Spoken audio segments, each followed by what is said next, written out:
What's up, everybody? Welcome to a late night, logical, plausible, probable after show to the Sal and Dr. Dan debate over on Sal's channel. They were having an interesting conversation about mitochondrial DNA and a few other things. And somebody does not have internet. That was you on Angela. So I have actually been working my tail off all day, and I was the internet goes. I mean, Tangelo, you turn off the YouTube. So I've got to grab some food because I've been working my tail off all day and I'm about to fall over. So, anybody else who wants to join in, I'm going to hang out for a couple minutes and then actually have some food warming up right now. So, anybody else who wants to hop in, do it now, and then I'm going to go grab some food. So, I appreciate you guys for joining. Tangelo, we got Will, we got Top Dog, and I guess Will, go ahead and share your thoughts about the conversation this went down. Well, I've just watched a bit. I think it was pretty good on both sides. And I really like Saul. Saul is like a friendly Christian to speak to. You know, he doesn't get mad or everything. He's always calm. So pretty good at the end. So I really appreciated it. Right on. Angelo, how about you, my friend? Oh, and Angelo, before you start talking, there was a very, very interesting, pretty long live stream conversation this morning over on Sal's channel, The God Talk. I strongly recommend going and checking that out. It's very interesting. Went a bunch of different directions, but worth your while to go and have a conversation. But back to the conversation tonight. Otangelo, what are your thoughts? I've not followed the chat with Saul in its entirety, it's only in the end, so I cannot comment on it. Right on. Top Dog, how about you? I was watching the modern day debate. Oh, with Mr. Batman? Yeah. Oh, Mr. Batman's so funny. Yeah, I tuned into that for a brief moment, and I couldn't take any more of Michael, the Canadian Atheist. There was too many memories of my tag team debate with Smokey against him and Rib. Although I don't really feel too bad for making Rib cry. That was I think that was Who did you make cry? The guy whose name stands for religion is BS, but like not the acronym. Yeah, I made him cry. They kept demanding follow-up rounds, and I think it was in the second or third one. I can't remember. I literally made him cry. It's pretty bad. Yeah, Mr. Batman, the guy that's debating right now, actually like made Aaron Ra rage quit the debate. Like he debated Aaron Ra, and Aaron Ra literally rage quit. Ah, nice. All right, so David, Erica, anybody wants to hop in? Let's do this now. So I. Or you're not gonna stay when you eat? Well, I'm gonna be around, but I mean, I gotta go to the kitchen and like finish cooking my food. All right. But I guess I'll have a talk with the Tangelo. But I can't let people in while I'm off in the kitchen. So, anybody who wants to get in, do it now. Guess I'm about to go get some food. I'll be gone for like 15 minutes. Nobody else wants to get in for 15 minutes. You better hurry up. Well, I guess no one want to join, and they're all gonna join after you're finishing, after you're eating. Hang on a second. All right, so you guys talk real quick while I'm sending a message real quick. Yeah. What's up, Top and Tangelo? Hope you're doing good. Yes, Yep. and you know, Yep. Long channel. I fall asleep during your stream tomorrow. This morning at Tangelo. yes. Yeah, I was still in. You muted my mic, so that was good. Otherwise, you guys would have heard me sleep. So yeah. Yes, you muted it, and then you were just present there, but with your name, but you were not there actually to follow, right? No, I fall asleep. Okay. Not because it was boring, but because I hadn't sleep for like 18 hours. so I was really tired. Oh wow. And Gavin, shalom. What's up, Up, guys? Tony? Hey, what's up? Biogenesis still a failure, bro? Yeah, I just yeah, If always. someone won $10 million, you guys know what to do. Yeah, that's what I wanted to talk about. If anybody wanted to come in later, Maddox wanted to play that video again with Perry Marshall.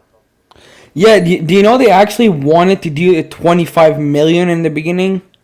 Yeah, yeah, it's never been a success. But I'll be back if anybody wants to pivot off that topic. Yeah, I want to have a talk with the Biogenesis. Yeah.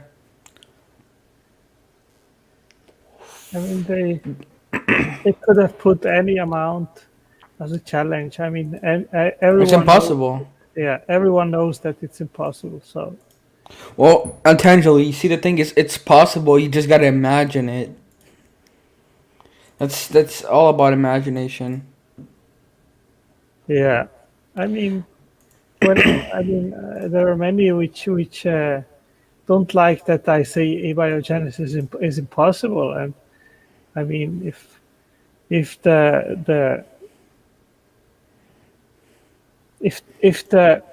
odds which I am always bringing up 10 to the 722,000 is not in the realm of the absolutely impossible, then I don't know what is. Yeah, and you know, I mean, just for one protein, I mean, it's beyond impossibly to have one protein and all the good amino acid together. And I mean, we're having a cell. How much protein does the simplest cell has that we know of? Pelagibacter ubique, which is a free living bacteria, has about 1,300 proteins. Yeah, I mean, just for getting one protein, and you got. I mean, this is just beyond impossible. Yeah, exactly. I mean, just saying because that number 10 to the 720,000 is not zero, that then it's still possible, that is just silly. Yeah, and even if you get one protein, right? I mean, after you need other protein, how do you get those protein without having like a failure in the past? I mean, if you have like one failure, it just destroy everything, doesn't it? There's so many problems with that, you know. Also, the fact that molecules disintegrate rather than become more complex over time. Yeah. Yeah, well, I mean, I'm currently like looking into because I had a talk yesterday with Saul. I don't know if you saw it, Atangelo. So Saul basically teach me the basic of biology. You know, he teach me like the DNA, and we're gonna get a talk on mutation and mitochondria DNA. So it's gonna be pretty nice. Cool. That's great. Yeah. And So what? I can encourage you.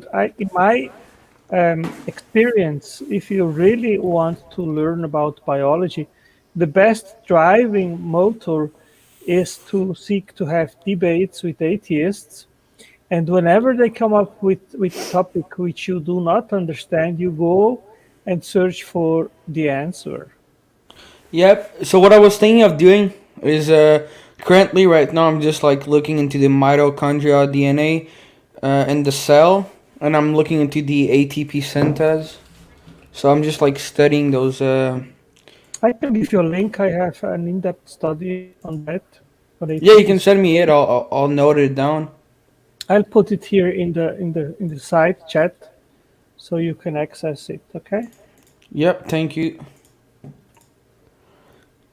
So basically, like from what I've learned, like the mitochondria in your body, it kind of give energy. You know, like it just the proton, and they pump into I don't remember the other name, and they just pump out and pump in. It's pretty interesting. Yes, ATP synthase is basically the machine which attaches a phosphate to the diphosphate ADP and turning it into ATP. And that energy which is stored in that bondage that is released when ATP is funneled to an enzyme, for example, to perform some work. Yeah, it's just beyond amazing. How could that possibly form by chance? I mean, this is just really stupid to believe in. Yeah, I mean, ATP synthase is a protein, a nanoturbine, which had to emerge before life started because you need ATP. And the only alternative would be fermentation, and it is a very slow process. And Mm-hmm. so you have to ask how could have that protein have emerged prebiotically? And you also need the proton gradient in order to feed actually ATP synthase. It's And a for that, chicken and egg problem. yes, you need the membrane structure of mitochondria in order to um, have that gradient. And you need, of course, also the other machines of the electron transport chain, which produce the proton gradient. And so it's actually an irreducible complex system. And you have to have all these parts together in order to be able to feed ATP synthase. So, Yeah, and you need a DNA too, right? Because you know, if you don't have the DNA, can the ATP work? Because it doesn't receive the information, does it? yeah, you need the information, of course, in order to make the subparts of the turbine and then to assemble it. And that's why I always say that the cell is irreducibly complex. There are a minimal number of parts which are required to have the basic functions in order to start self-replication and energy production. And you need information, you need the basic building blocks of life. And I mean, science is completely in the dark how that kind of complexity could have emerged from a prebiotic soup. Yeah, well, I mean, biogenesis completely fell. Tony may want to enlighten us on the biogenesis problem. Yeah, it's a big problem. Yep. And So, does anybody have a question for me? well, no, I'm okay. I was just gonna point out to Tony. You know, whenever they go into evolution, they just try to say that biogenesis is not part of evolution. Well, but I mean, if you don't have life, you cannot really start the process of evolution. Yeah, You have to absolutely. understand what the theory of evolution is first. Why it Yeah, doesn't work. Well, we're not at evolution. You got to get life going in the first place. But I find it strange that they try to discredit the Perry Marshall prize and say that they're not really trying to produce life. yeah. Well, I mean, it's totally a mess. Well, what they're doing is they're saying they don't have to prove it in order for it to still be plausible, but yet there is no plausible environment for it. Yeah. But like, let's say you get like a cell. Let's just give them that, which is impossible. Okay. What happened after having the cell? You need more protein, right, to get better. Well, you got to get proteins to form in So the how do you first get place. those protein? You need the correct amino acids, and that's a massive problem. You have over 500 amino acids in a chemical soup on the early Earth. And Tangelo can tell you. I guess they don't even have like I thought they had like infinite amount of amino acid. Like basically, In just their have imaginary multiverse hypothesis, you have infinite primordial soups, but that's just hypothetical nonsense. Yeah, obtaining the amino acids which are required in life, that is also an unsolved and huge problem, which the selection of the amino acids is there was no selection process. Then the homochirality problem. There are so many problems which often are not regarded or are not considered. And if you do just consider the fact that there was no selection process, then you have also then you have already an end of story situation in regards of abiogenesis. yeah, well, yeah, and I guess what's like how do you get a male and a female? I mean that's another big trouble. Yes, but that has nothing to do with abiogenesis. That is Yeah. already something which has to do when eukaryotic cells or around. So why are we talking about stuff we don't know? Why don't we talk about the stuff we do know? Well, it's a big problem, though. Yeah. You're Well, not going to it's find not out by about, talking together right well, here. You're going to find out by actually doing real life. Looking well, at real the life. thing is not that we don't know. The thing is that we know that natural mechanisms are incapable to solve the requirement to have life. And that is not an argument from ignorance. It is an argument from knowledge that we know that natural mechanisms are incapable to do, for example, the selection process of the basic building blocks of life.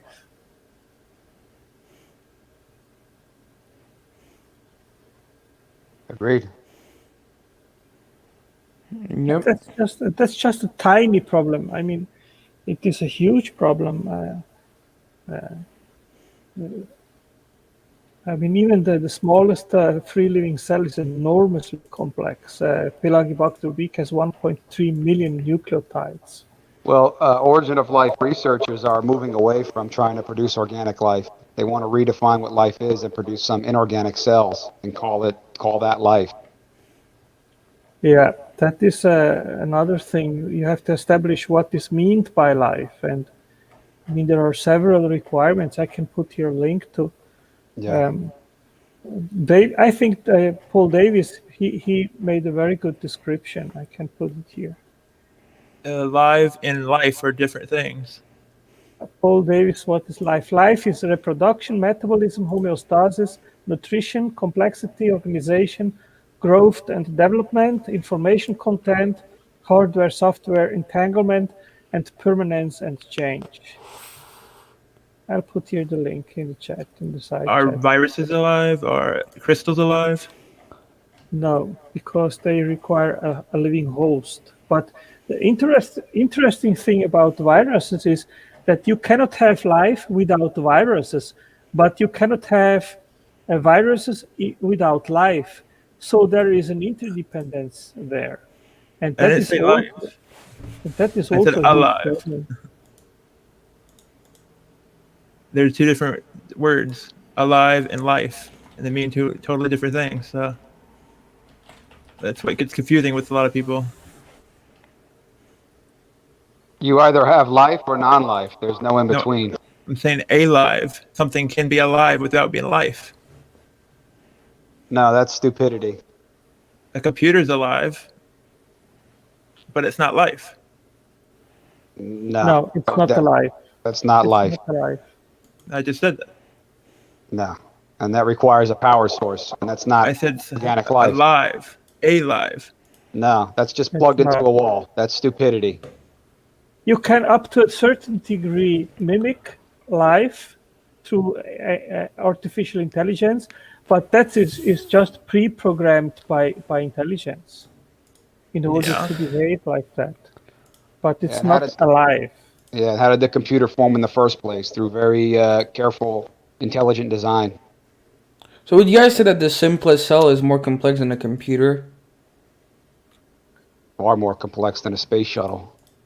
Really? What? The first cell? Yeah. The simplest cell that we know of. Yeah, much more complex. Because molecules are so small, and then things happen.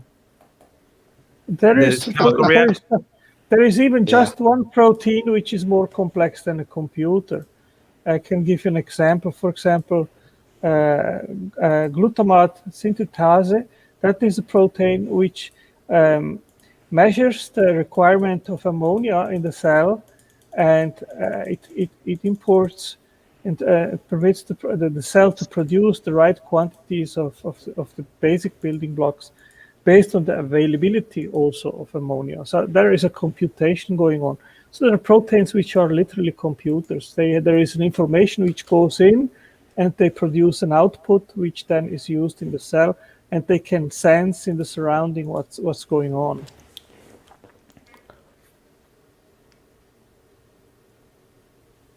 What other chemical attractions would they attribute to a protein forming? Because that's what that. I'm getting a lot of feedback. Yeah. chemical reactions. That is something which is often cited. Oh, Right. there were just chemical interactions, but there is much more is required. Basic requirement is energy, matter, and information. These are the three basic requirements. And if you don't have one of these, you cannot have life. But they tap dance around that problem, like you were saying. They use it for chemical reactions. Yeah, They say it's just a chemical reaction. and I guess the more the more long you give them time for biogenesis to happen, everything get worse. Yeah. Okay, guys, it's late where I am. I'm leaving the chat. Have fun, guys. too. Have a good night. Bye bye. Thanks. Yep. Good night. God bless.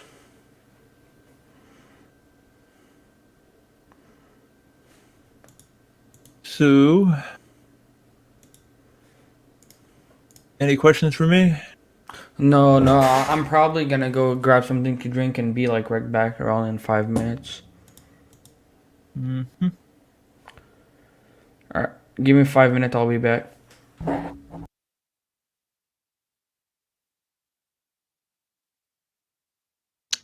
Okay.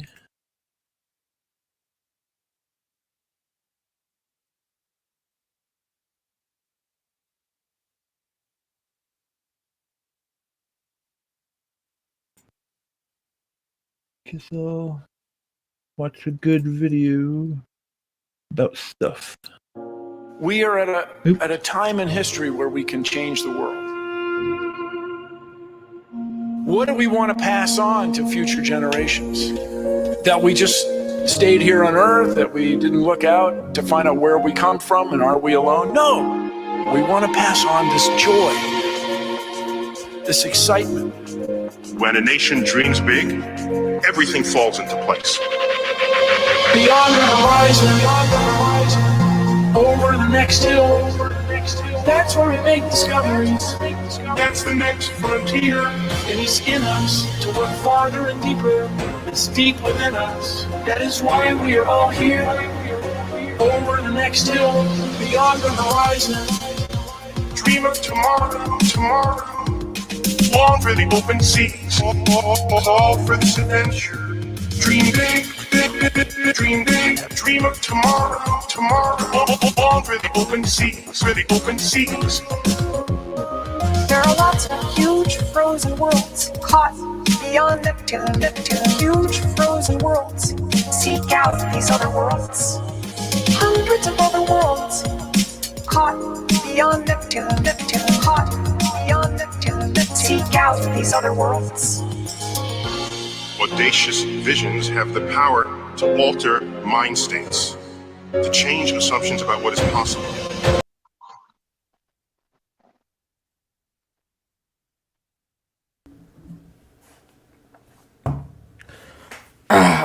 Hello?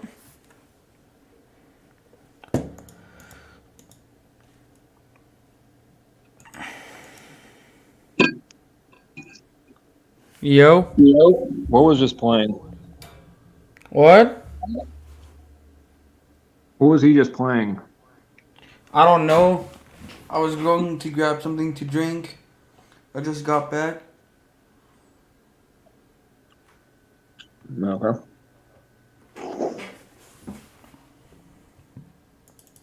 Did you kick him out? Yeah, I'm not sure what was being played. I'm not trying to get strikes.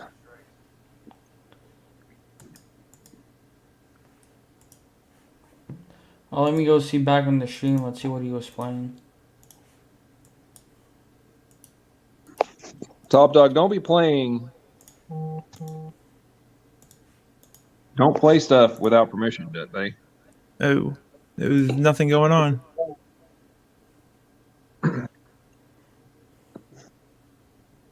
Okay, well, we don't want to get like Google or YouTube is being extraordinarily strict lately with anything that I had to appeal like 3 things in this last couple of streams. I'm like, we're literally doing commentary. What the heck? It was only a minute and a half. No. So no problems. Plenty of videos that don't get cut down for that. Well, I got I had to appeal one the other day for playing 30 seconds. Oh, So I think they've upped their algorithm to I don't know, very obnoxious. But anyway, I'm still eating, so people can hop back in. I've been gone for freaking 10 minutes. People couldn't keep talking. Awesome.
well, no one to talk to, so I can't really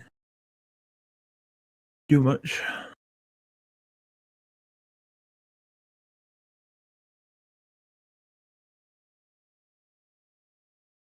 He doesn't want a video to be played. Yeah, well, sorry, I'm just sure, but I'm just eating right now.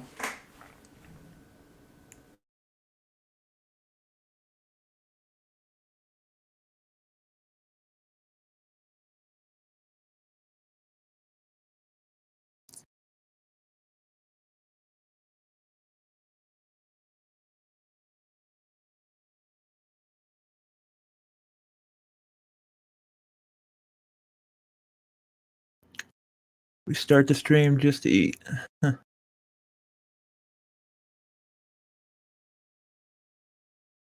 I already ate before.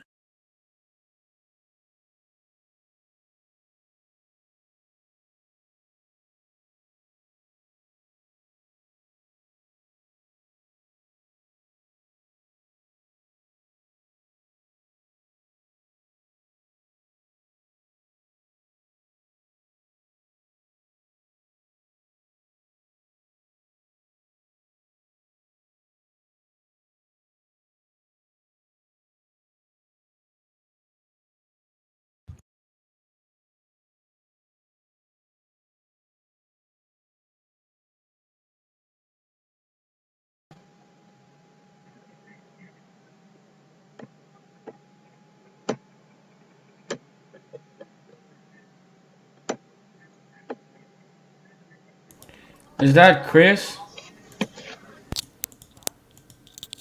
Yeah, it's me. Hold on, I get my earphones on. My earphones. I mean my earbuds in, my microphone on. What I say, earphones? Oh, wait, I'm gonna turn I off didn't hear the you. background here. All right, I'm back, everybody. Man, I'll tell you what, folks.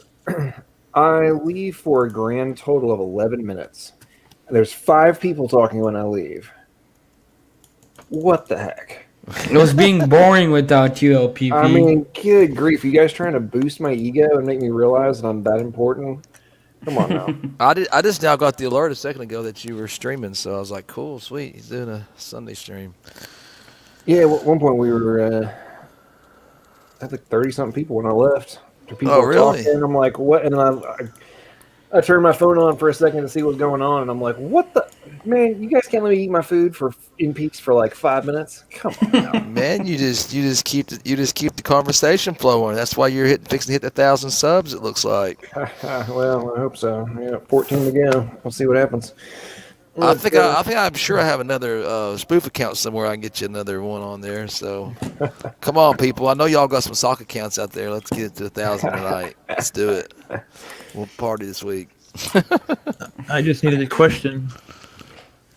I like that avatar or whatever you want to call it. What do they call it when it's got the motion? Is there a name for that? It's just an avatar I know of. Or a still avatar? Okay.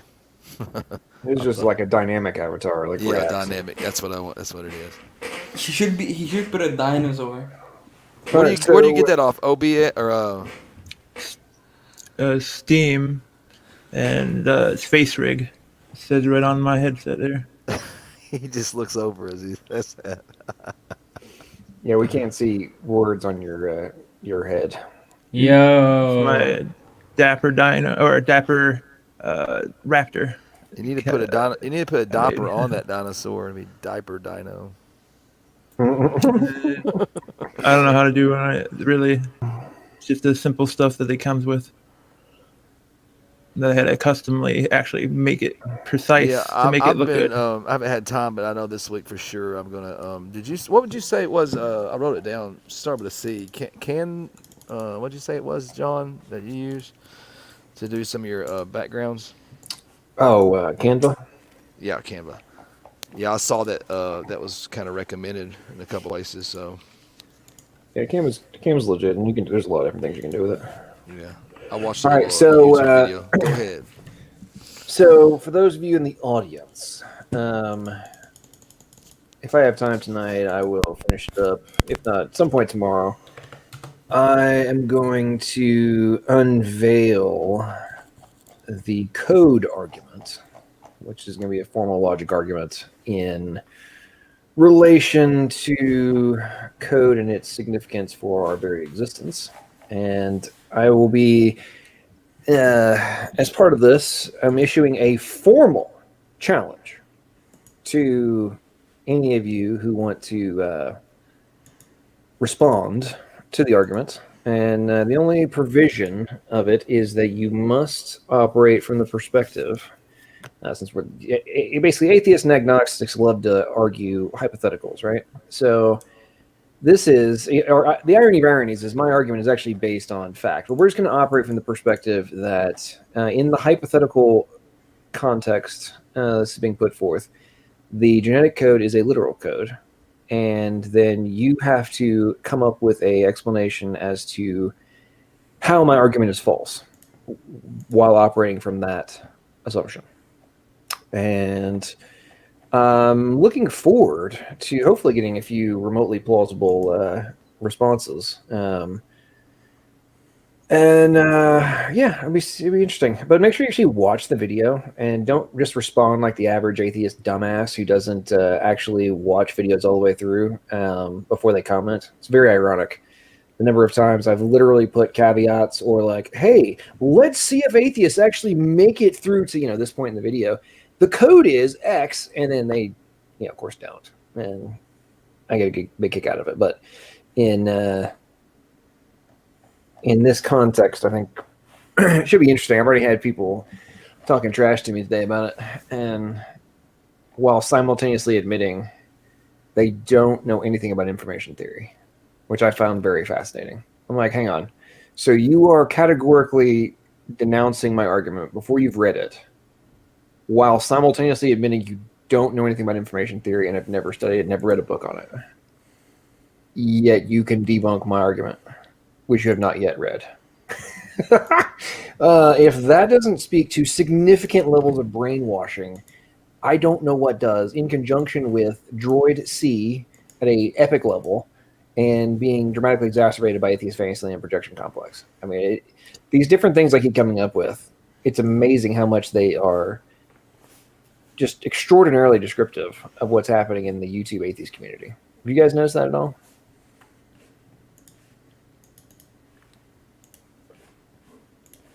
Oh, I guess Yeah, yeah. ATs they just want to give their point of view, but they never look at the two side.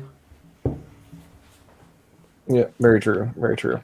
Okay, so where the heck are all these people coming from? And nobody here is talking about the Sal versus Dan, or say versus the Sal and Dan conversation. I think later on tonight, I think Sal and Raw Matt are going to be discussing. I think he canceled it. Oh, they did? Okay. Yeah, because it was supposed to be a couple hours ago. Let me go see on Sal's channel. No, I thought they were going to do it till like midnight or something, or like. Well, 11, there's no 11:30. announcement for it. Oh, in 2 hours. They're gonna speak about it in 2 hours. Yeah, I've actually had a conversation with Sal yesterday. It was pretty fun. Oh yeah. Yeah, he proposed me to go on his stream and he teach me mitochondria. And so we're gonna do a stream next time and he's gonna teach me about mutation and DNA. We're going to turn you. You're going to be turned into a little beast, aren't you? Here soon, we're going to unleash you. We're going to get you trained in all facets to attack the atheists. Yeah, well, I'm just like I don't know really what should I do. Should I study the cell or read book, creationist book? What do you guys recommend me to do? Look at real life. Well, I mean, yeah, definitely reading. I mean, a book. I mean, if you got time to read like that, you like to read, which it seems like you do. That's going to be your best bet. To bank up your knowledge, or your terms and everything. You know what I mean? Yeah. Even if you understand the concepts, you know what I mean. It's still good to read the books because a lot of times I know what the words mean, but it's better sometimes good to look them up, and then you get a little bit more. Yeah, I was thinking about looking insight. like a couple of video about the basic, like, what's the cell and the name so I can just know them and after just start reading book. Yeah, well, it helps. Like, as I know you even have some arguments, you know what I mean, about DNA and things, but it helps to, in those arguments to, have the name. Have your terminology down, yeah. To be able to, Yeah. the different parts of the cell. Your basic biology, 101, which you could do that online, pretty quick.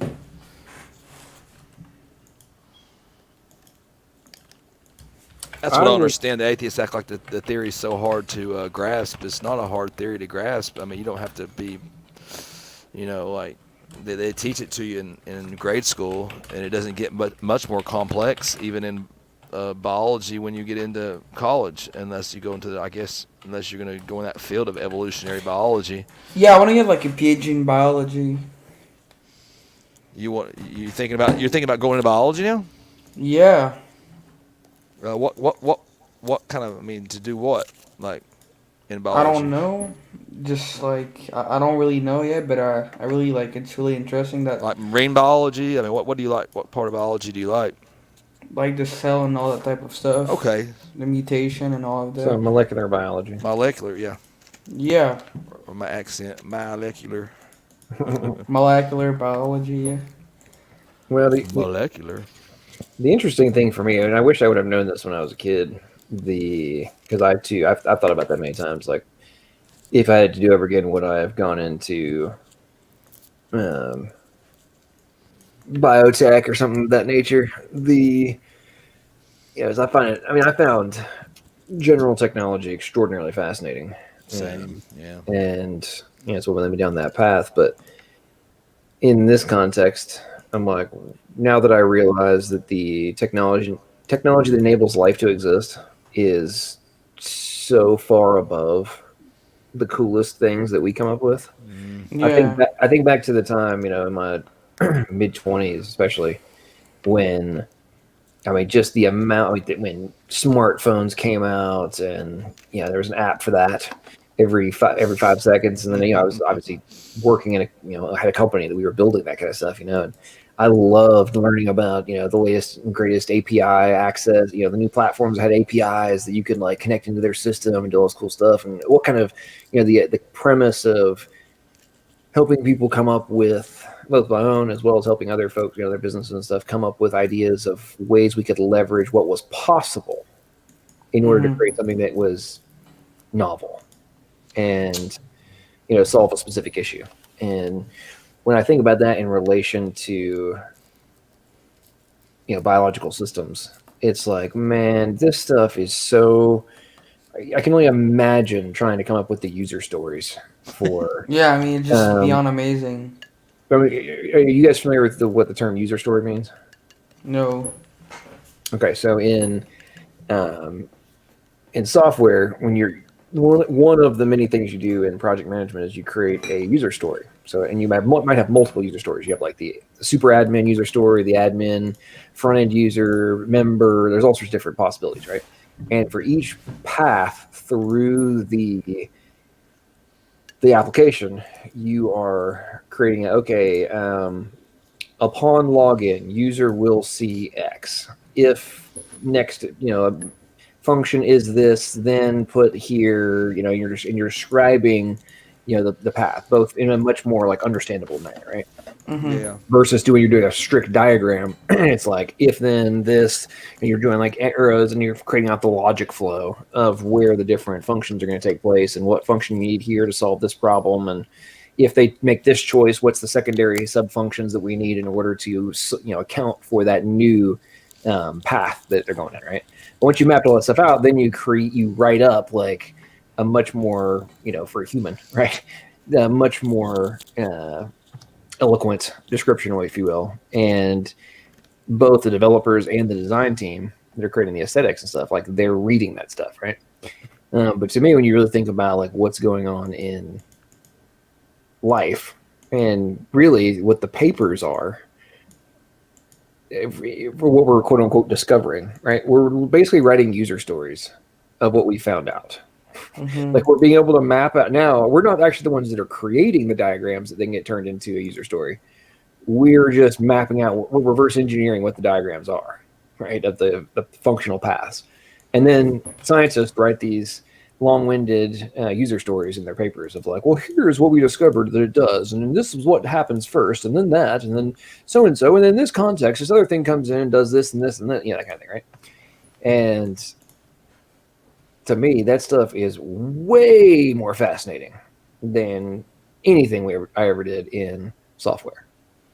But the parallels are just absolutely mind-bending of exactly what you see occurring, both from a software logic function perspective as well as a hardware standpoint. And that's why I get so riled up at people who have no background in this or idiots like Godless Engineer who do and then claim that it doesn't exist. That's why I've been so harsh against him and like talk so much trash. Like, dude, I know what you do professionally. If you don't get this, then you're an idiot. Like, how do you have a job if you don't understand this? Because I know what you're doing on a daily basis. You're reading these kinds of schematics. You're reading these kind of spec docs, and you're looking at these user stories. And if you can't comprehend why this has so much significance in terms of your very existence, then I don't know. You're basically an idiot. How does anybody take you seriously? Well, I just think this guy's just a complete troll. I mean, Ken Hovind completely crushed him down in the flood. And he's just a madman, just nothing else than hatred against God. True. That's basically what I see from him. It's like the other guy's Professor Dave, nothing else but hatred against God too. True. Man, by the way, Chris, man, I forgot to say, how you doing, man? Everything, how's your family doing? Oh, doing good, yeah. On all that, like I said, I haven't really talked much about it, but it hit my mom a lot harder than me. So, but she was a lot more closer. And that was my eldest niece. So, I haven't talked to her myself personally in years. but my mom did quite often on the phone. So, Gotcha. but yeah, we'll talk a little more about it here soon. But like I said, there's like that one comment sec to you. There's a little bit more going on about it. So, Gotcha. but I appreciate you asking and thinking about me. I appreciate that, bud. Very No much. problem, man. First, be praying for you. Thank you. Okay, so libertarians belong in jail. Says Kent Hovind did not beat Godless Engineer. I would. Yeah. Okay, so so libertarians belong in jail. So looks like he's wearing a military uniform. I would like to invite you to come in on the stream because I've got some serious questions for you. If A, you are active duty, B, which oath you swore, and which constitution, which rights you swore to defend. And if you're against libertarians who are adamantly against the overexertion of power by the government, I'm rather concerned if you are an active duty military member. It's rather interesting. Yeah, feel free to come on in. The link is in the description, and I'll post it in chat again right now. I'll tell you one of the most fascinating things that's happened in the last decade is the Barack Obama removal of a huge swath of majors and colonels that were in key roles, and then replacing them with little young bucks that were more in line with his political perspective. I always found that very interesting. And the one that got me more than anything was the significant number, I forget the exact number now, but it was a huge number of like 1- and 2-star generals and full colonels who came out publicly and stated that they were called in and asked if they were willing to violate the Posse Comitatus. And if they said no, they were immediately removed of command. And that has always stuck. I've not forgotten that one. That's stuck with me quite a bit. Like, okay, so who were they replaced with? And who is currently in those positions of power in the military who said they would violate Posse Comitatus? And what that means for the rest of Americans who live in the fantasy land that there's no way that totalitarian activity would ever take place in America. By the way, for those of you who don't know what Posse Comitatus Act, the Posse Comitatus Act was, this was post-Civil War, and basically forbade the president from using military power against U.S. citizens and on American land. The United States, actually physically here inside the country. Now, there's a couple different minor provisions that have come and gone, been passed, been revoked, but the general sense is basically it's in line to prevent a president from, using power to become a dictator. And so anyway, it's interesting stuff. Is Dan still in the stream? Yeah, Dana was talking BS in the chat. Oh, really? Let's see. Where is this? Oh, there he is.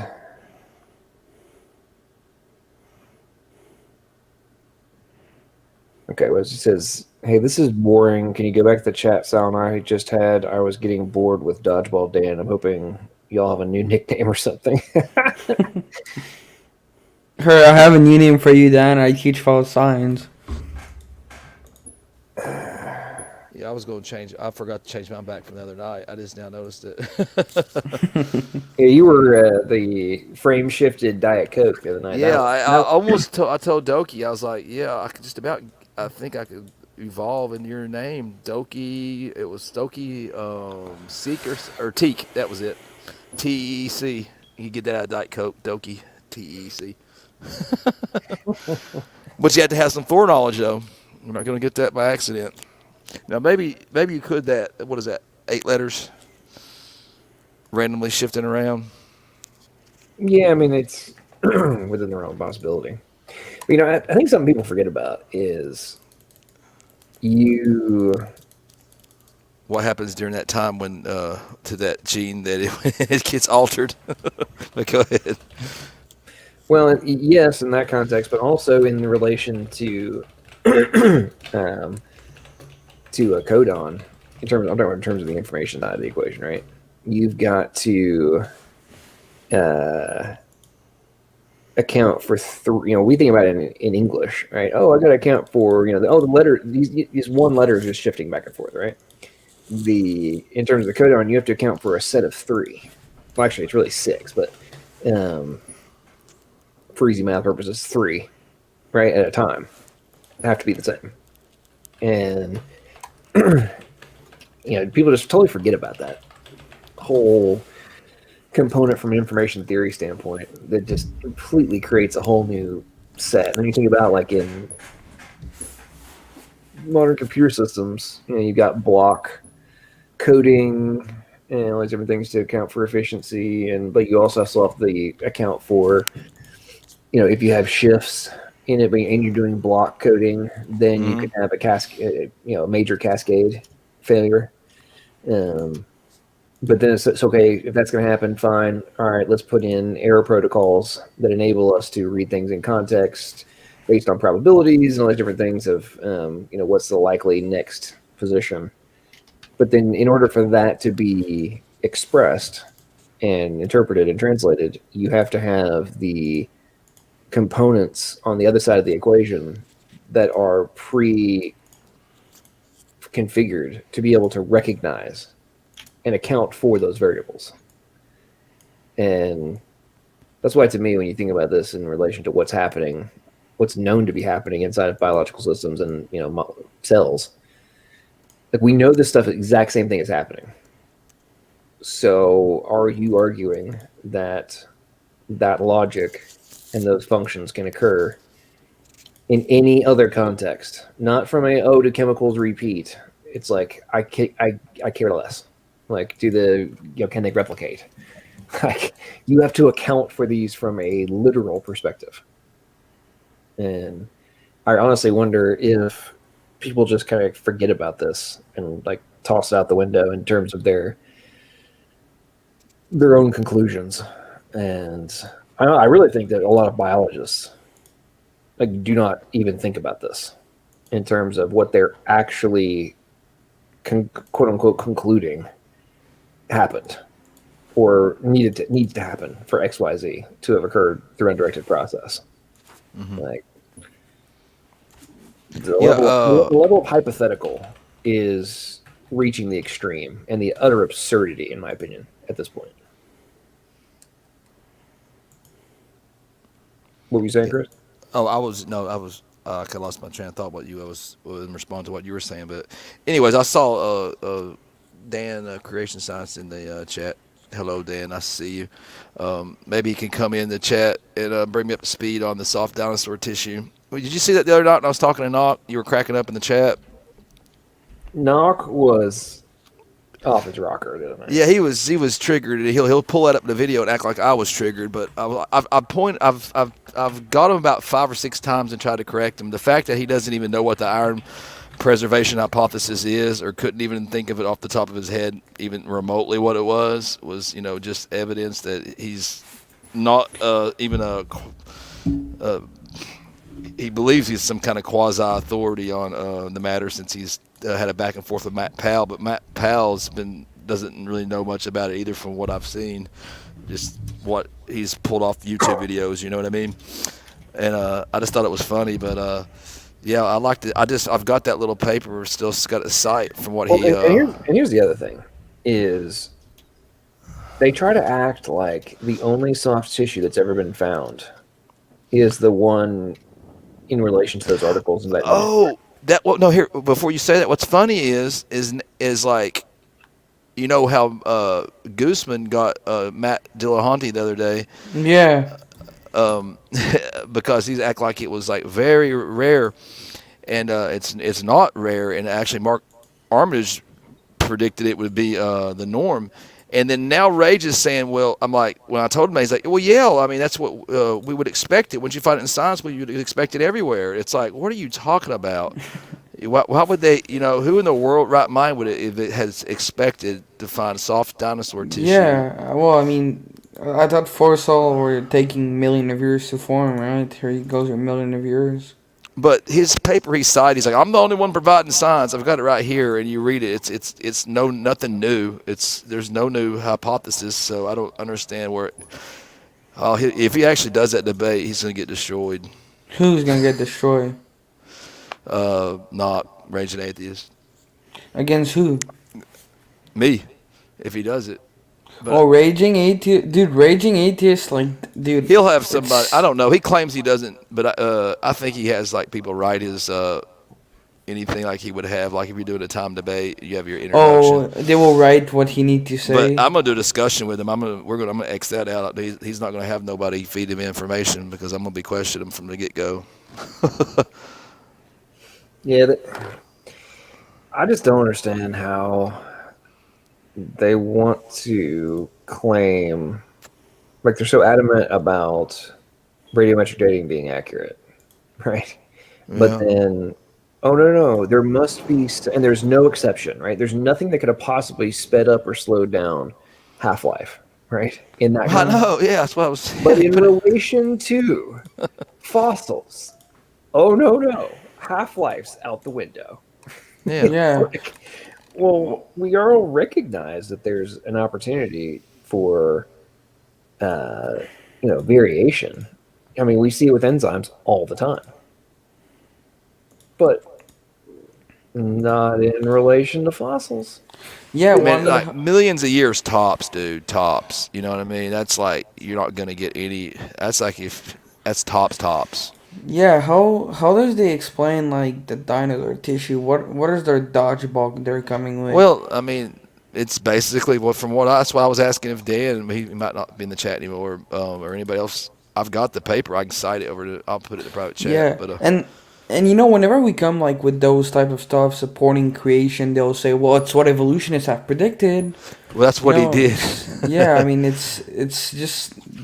Well, what he couldn't understand was I wasn't saying that it actually necessarily disproves evolution, or it even proves that dinosaurs are not millions of years old, or couldn't have been millions of years old. Yeah, just how is it there? It just proves that like at least maybe some of them survive longer than what we thought, and then he blew a gasket when I mentioned the Inca stones, but that would make sense. You know what I mean? Why there would be some drawings we do see. Is somebody echoing? Is it me or somebody else? Do you all hear it? I hear the echo. You guys heard the echo? Let me see if it's Well, it's maybe because my mic is too loud. Talk. No, you're good now. No, I still hear it. Wait, talk. Let me see if I hear it now. No, it was you, Will. Talk. Yeah, it was you, Will. Can you hear it still? Yeah, I'll still hear it. So wait a minute. Yeah, I still hear a little bit of echo. What about small. now? Testing 1 2 3. Yep. And what about now? Testing 3 4 5. Yep. This is so annoying. The way you can test that, there's a little. I'll put a link over here for you. Yeah, well, it's because I bought like a new microphone. Test it now. I test 1 2 3. I just turned on the echo cancellation for you, Will. I think it's working okay now. Yeah, I've just bought like this mic that you put like, it's away from the headset. It's not a headset mic. And like, I'm just still trying to figure out how it works. Oh, that's cool. Yeah, you've got StreamYard now has the microphone settings, right? Where you can control people's microphones. Yep. Is that in the basic package, or is that only in the advanced package? Isn't there?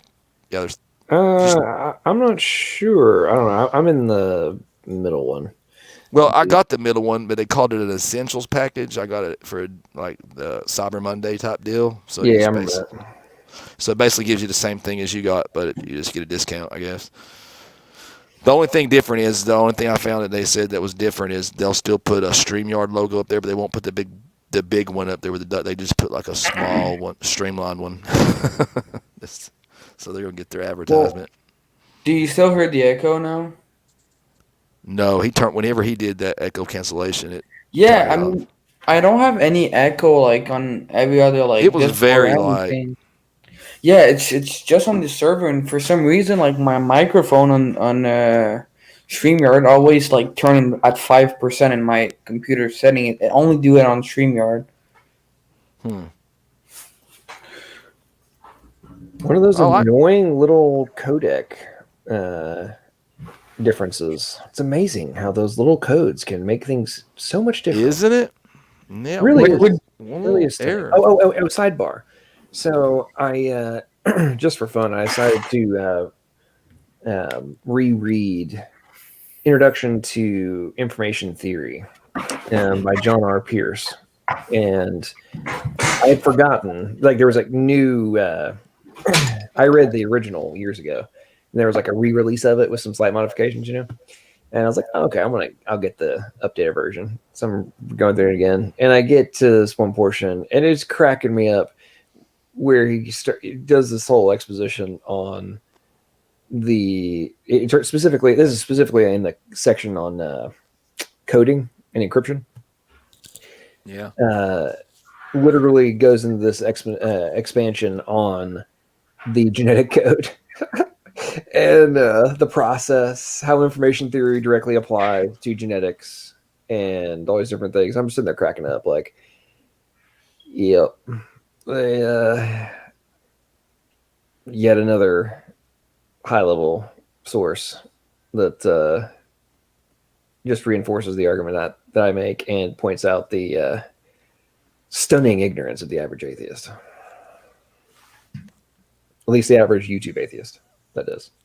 Yeah, it's a good qualifier, the YouTube atheists, because they're a different breed. Yeah. They're more militant.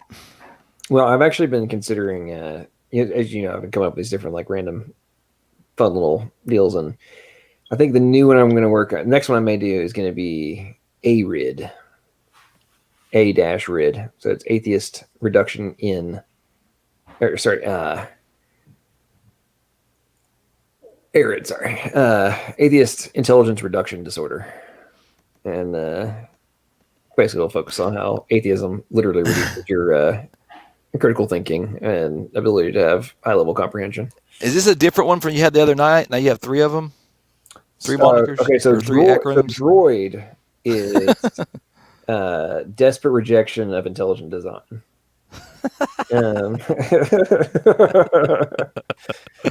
Yeah, I like Droid, man. Droid's a good one. I do too. It's Droid C, so it's because they're droids. It's desperate. Actually, I originally thought about doing, I may do another one of like a droid.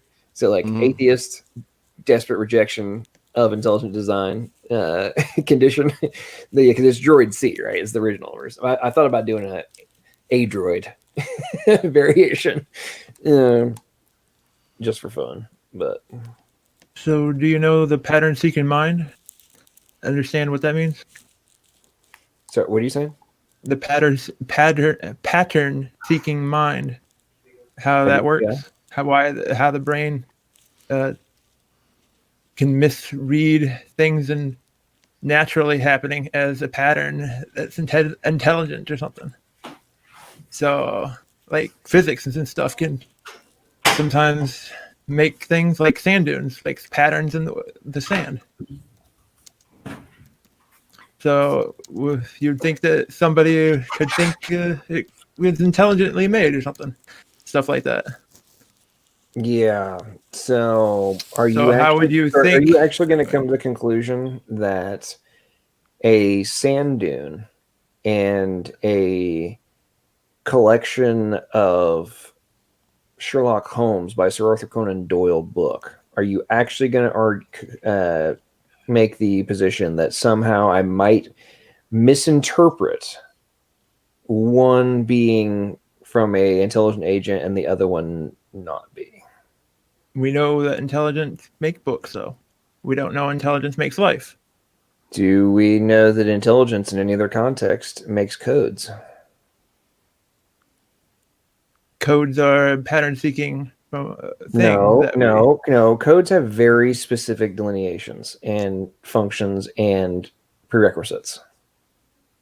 Yeah, because we know humans have made So- codes, but there's things in reality too that Oh, really? look Please, like codes, please name but one. they're just pattern-seeking of our from our mind. Name one that has two different or has equal values that have to be translated. What was that again? Name something that we're just somehow pattern seeking and are misinterpreting as a code that has two that has a code base in which something is equal by two different symbols and has a translation mechanism.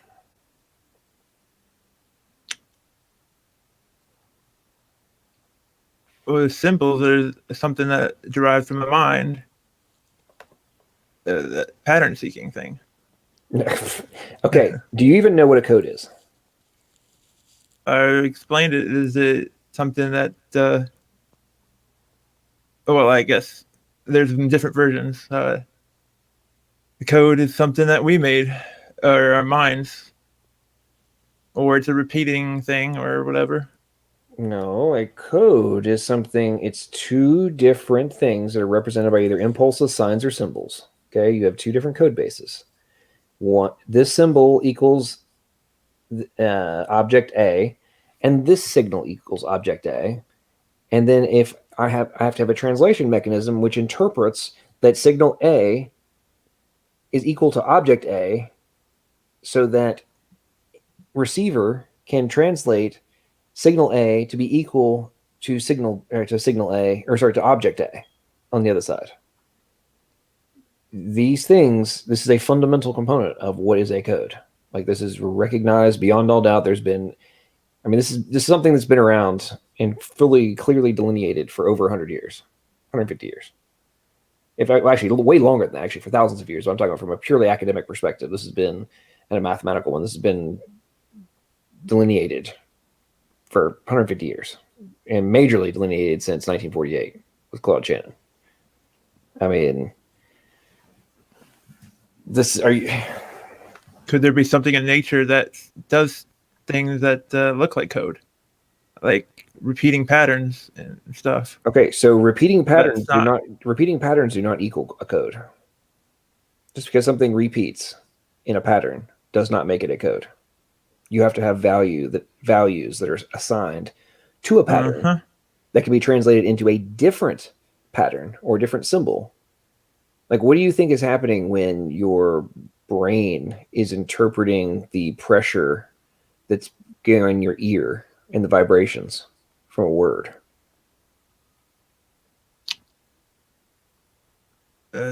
Translating the signals from your electrical impulses and stuff. Right. So the meaning of a word that you're now hearing has been taken from the sound waves that are being created by my larynx, received into the microphone, translated into electrical impulses based on amplitude, sent along a freaking electric wire, and fiber optic cable over to you, reconverted into sound, taken into your ear based on pressure and amplitude, converted back into an electric signal, which goes into your brain, which your brain then translates into meaning of what you're hearing.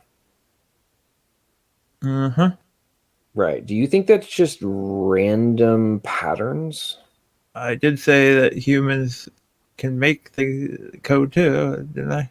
Right. So are you are you suggesting that there is an unintelligent process by which that can occur? No, I'm saying that we could misunderstand something that happens in nature, does stuff, but it's confusing. So we have to have a specific thing to talk about, really. So have you ever actually? Well, this goes back to the whole point of the video I'm going to release. Have you ever read a book on information theory? Nope. Okay. So you're now trying to make the position that repeating patterns are somehow negate the points that I'm making, but you've never actually read a book or taken a class on information theory, which would utterly annihilate the stance you're trying to take on this. I was just saying that somebody could be misunderstanding something in nature. That's all I was saying. I was just being basic.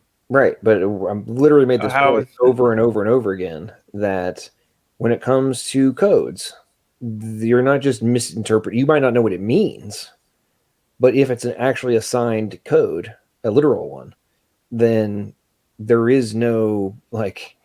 This isn't some kind of, oh, I don't know what this means. Like it's fully delineated. Otherwise, it's not a code.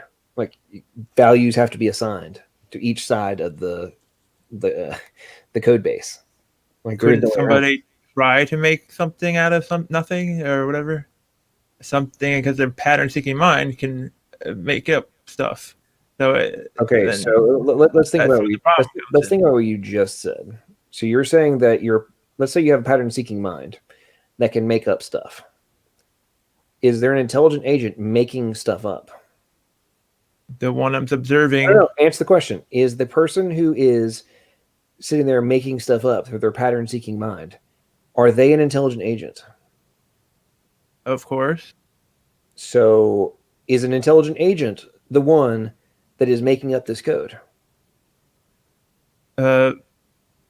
In a sense, it's not. No. Either the intelligent agent, hard to explain. Either the person who has a freaking brain that can conduct conscious thought can come up with something and assign value to it, or they can't.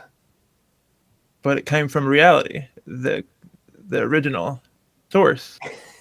But then they can change how they interpret it. We're not even going to go this path, man. Like, you don't understand what you're I'm gonna have fun there. Your level. I'm just trying to understand. Try to let you understand a little bit of how somebody could make up something that. No, you're missing. You're missing the entire point. It's obvious that people can make codes and then translate it and encode it and decode it and all that. Why is it so hard to talk about something other than that? Dude, because you are missing the entire, like the whole point, like the question you're asking and the position you're putting forth is, it's so mind-bogglingly stupid in the context that we're talking. Like you were saying DNA is a code or something, though. Correct. But that's maybe something that our minds kind of. So you're just chemical reacting, though. It's not just. Oh god, dude. Okay, so did you miss the whole point where I said that it's a literal, not figurative? It's widely accepted to be literal by everybody except YouTube atheists. But there's different definitions too, so we have to know what we're on. Dude, you don't even know what you're talking about, man. You have absolutely no idea what you're talking about. Yeah, we. That's why he's an atheist. No, I'm a rational human being first. Oh, you're a rational human being who's ignorant and doesn't know what the hell he's talking about. Rational human being. You're honest. So go and read a book on information theory, on the basics, information theory 101. Until then, shut up about code and how it might come into existence. There's no. Why can't they just talk? Because there's just not basic stuff. Why do you have to be so mean about it? Because I've had this conversation with you before. And many months ago. Yeah, many months ago. So you've had many. You haven't learned. You haven't learned yet. So you've had many. Hang on. So I'm the one who hasn't learned. You're the one who hasn't gone and looked at research any of this stuff for yourself, and you're still taking the same position. So which one of us is the ignorant dumbass? I wasn't talking about stuff like that though. You're the one going too deep and making it seem I'm like going too deep about that. Our very existence. While I have people such as yourself who run around claiming that this kind of stuff is made up, or he's probably just made up, or we don't know, or I'm a rational human being who doesn't use his brain to go and find out things for themselves. All I said, could somebody misunderstand things in nature? That's all I was saying. So you're and then saying you go on this long thing. Misunderstand things in nature. I misunderstand things. Okay, so something that fits every single one of the parameters of a code base in a communication system. It fits every single parameter. And you're saying that we're just thinking it's that from our pattern-seeking mind. That's if it's a specific thing you're talking about. What's up, P. Mars? How you doing?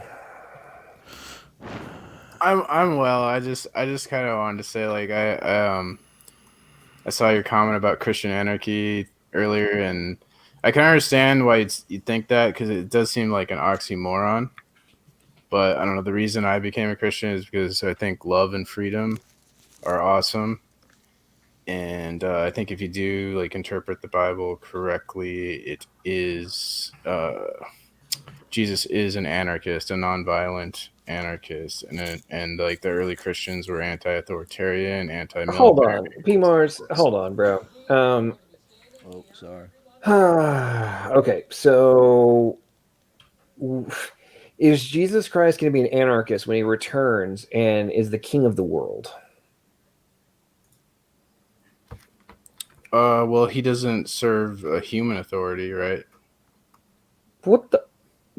Okay, so you're saying that the person who is the literal authority of like the absolute authority, you're saying the absolute authority is actually an anarchist. Yeah. Rage would call him a fascist. That's really funny. I mean, I'm honestly at a loss. P. Mars, like, how do you come to the conclusion that Jesus Christ is an anarchist? Through the scripture. Okay. Every knee shall bow, every tongue shall confess that Jesus Christ is Lord. I mean, how is that not the literal antithesis of anarchist?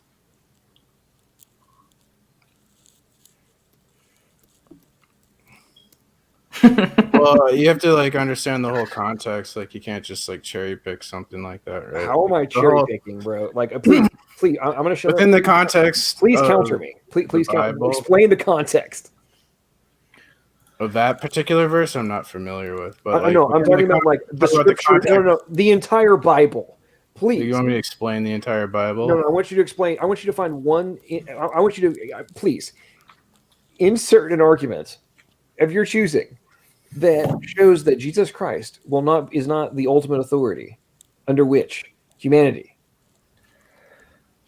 is subservient. Go ahead. Are you sure you just didn't take the word and then see like this, put an R in there and make it like Anarchist and mess it up? In Colossians 2, verse 3 through 15, Paul says that Jesus has conquered evil and death, and also that Christ has stripped of their power all the dominions and authorities and made a public spectacle of them. Yeah, it's speaking about sin. By the cross. It's speaking about your sin. The crucifixion of Christ is true victory over all powers, both celestial and infernal. Okay, so I'm still not following where you're getting anarchist from this. Yeah. You know the synonyms for anarchy are like lawlessness, rebellion, nihilism, disorder, chaos. You know these are synonyms, right, for anarchy? Mm-hmm. Okay, I just want to make sure. We're talking about the same word. Well, but I mean, okay. So I'm so curious right now. So P. Mars, are you suggesting that Jesus Christ is against order? Yes. From a macro level, Jesus Christ. Well, he's against the state. Order. He's against like the state.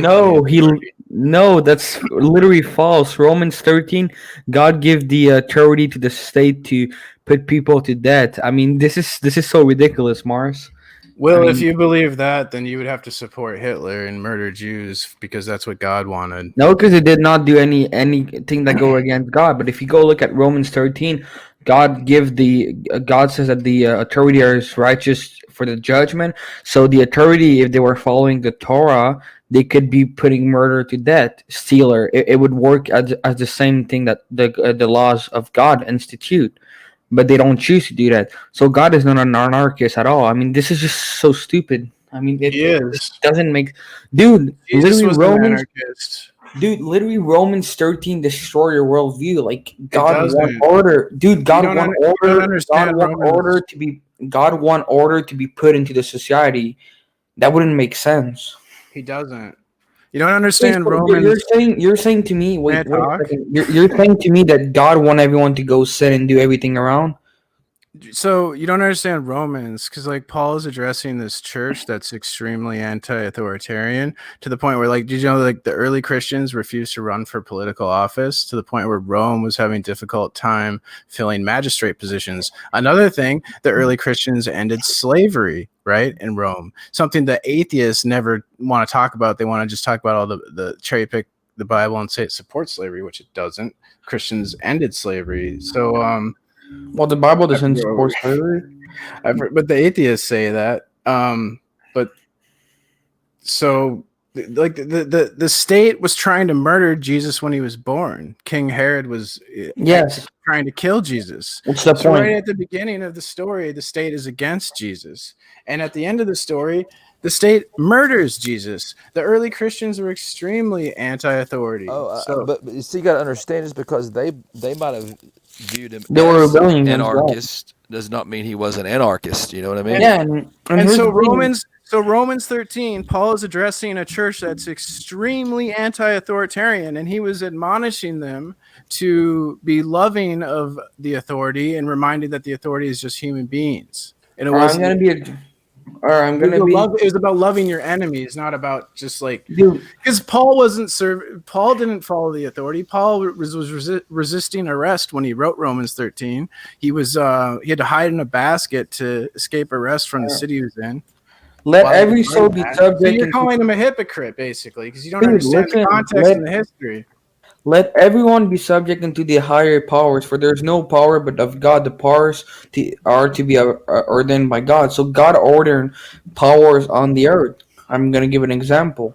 The U.S. government, if they were going by what God ordained, they would be putting murder to death. So God won order to go into the society, and he won this authority to reign. And that's the same thing we see when Christ is coming back during the 1,000 years of his reign on earth.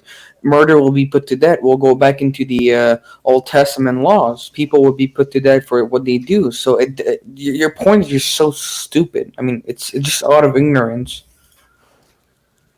It's not stupid. I got it from Jacques Ellul. He's a history professor at the French University of Bordeaux. Okay, good. I got it. I got my own. He's a pretty intelligent guy, so good. It's not stupid. But I got my argument. That's cool that you're like uninformed. I got my argument from your God. uninformed opinion's cool, Will. I appreciate that. I love you. Okay, well, dude, so, hang on. Well, calm down for a second. Okay, so P Mars, is it your position that because the king is not cool with the actions of a mayor, is it your position that he's an anarchist?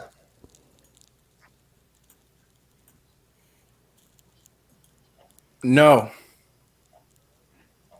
Was that you, P Mars, that said that? Yeah, I said no. Okay, so if Jesus is the king of the freaking universe, do you think it's okay and not an example of anarchy for him to not comply with with the Roman Empire, for example? Man laws. Wait, what's that? What's the question? Is it okay for him to? Okay, so if God, let's use easy words here. If God is the creator of the universe and the creator of all the laws that govern the universe, is it acceptable as God to not comply with the laws of man? Of course, yes. Okay, so then in reality, anything that humans do that God does not agree with, that would be the literal definition of anarchy, right? Yeah, because we're rebelling. Jesus didn't come to do away with the law. Well, anarchy would be like no authority. So right. So if you are so humans who refuse to comply, right, with God's moral code, need for salvation, etc., they're literally refusing to accept authority, correct? Yes. Okay, so that would make them full-scale anarchists, correct?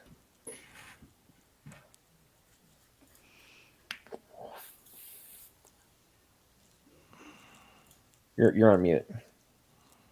They would have their own, but they have their own authority. They have the human authority. No. We're talking about in relation to God. Right. Well, in relation to God, but they're still not anarchists because they're creating their own authority. They're saying God trying to act like God. They're trying to replace God. That's like saying that I refuse to recognize the fact that there's law. Therefore, if I get arrested for not following the law because I think there is no law, that means I'm not actually breaking the law. But that's not what they're doing. It's more like, it's not like they're, I'm just not going to listen to the president. They're not doing that. They're just like, I'm going to replace the president and create my own laws. So that's what they're doing. So I wouldn't really say they're anarchists. No, just because they are refusing to comply, that doesn't mean, and saying, I'm creating my own. Dude, that's like saying if you go and create I'm creating an autonomous zone. There's still authority. They're not anarchists. They still have an authority. Okay, so are you suggesting that the Antifa folks who created the autonomous zone in Seattle, are you suggesting that they are not anarchists? I mean, I'm not totally familiar with that. I know that the media labeled them anarchists. The media label for anarchists. Did you ever watch any of the freaking news or any of the videos that were available all over the place of what the hell was going on in the autonomous zone in Seattle? I mean, I don't think the media is all lies. So. I'm not talking about the media, dude. I'm talking about stuff you can find. What they actually did. What actually was going on there. I don't really know what's going on there. Lord, you're an ignorant idiot. Okay, so again, why are you so rude to me, dude? Because it amazes me that people on YouTube. Why am I supposed to know about that? That doesn't even matter. You don't know what's going on in your own country. It doesn't. I do know what's going on, but I don't pay attention to media stuff. That stuff doesn't matter. I pay attention to like Zbigniew Brzezinski, who said that persisting social crisis would lead to the piecemeal transformation to the United States into a more highly controlled society. You know, like those people actually matter. Like what the talking heads in the media, makes important. That's the real ignorance. So it's like you're kind of projecting your own ignorance onto me in reality. So I know things that you don't know, but I'm the one that's ignorant. Yeah, but I know things you don't know. Did you read The Grand Chessboard by Zbigniew Brzezinski? Did you read Between Two Ages, the America in the Technotronic Era by Zbigniew Brzezinski? Have you read The Madness of Crowds? No. Okay, so don't act like you're fucking smarter than me when you're not, because you're not. I'm talking about current events of what's actually going on. I don't in care relation about to anarchy. I'm an idiot. I'm not an idiot. I read books. Dude, if you read books, dude, if you think that is the ultimate purpose of a Christian to glorify God, to follow His will and His plan for their life? Yes or no? No, it's to love God and love others.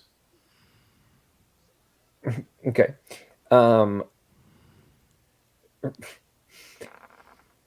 Okay. So both of those, let's just go with those two. Okay. So love God, love others. Does God tell you things you should and should not do?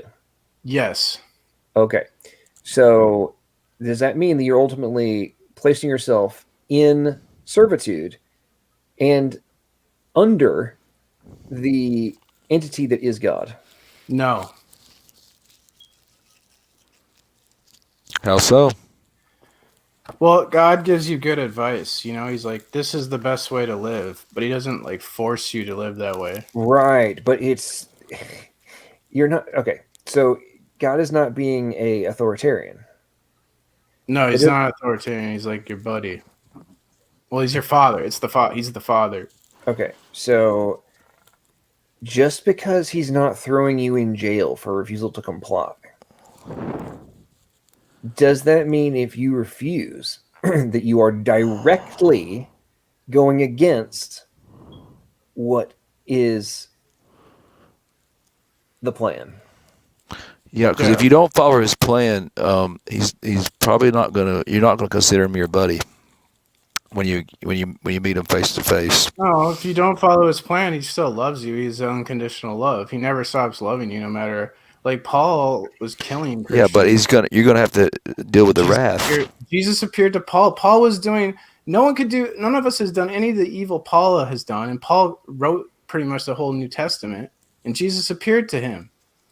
So it doesn't matter what evil we do, God will always love us. All right, hang on. I'm gonna let this dude in real quick, and let's just be ready because I'm not. He's looking rather angry right now. We'll see what happens. See what he says. He may be kicked out pretty quick. Let's see. This father, What's up, bro? all that stuff he does, I gotta do that for Snoop because you guys are gonna hit me with the East Coast bias. This guy trolled Smokey earlier. Okay. I don't know what the hell that is. That was on Smokey's channel earlier. I'm glad he didn't show his wang, so we're good.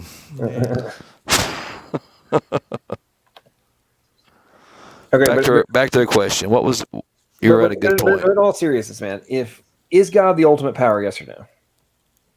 Yeah, he's the ultimate. Okay, so does he say all sorts of things like, don't do this, don't do this, don't do this. I want you to do this, this, and this.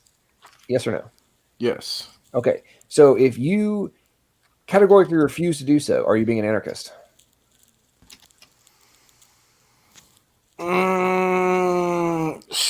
I don't think so. Because God doesn't. I don't think of God as. So is God the ultimate authority? Yes or frickin' no, P Mars?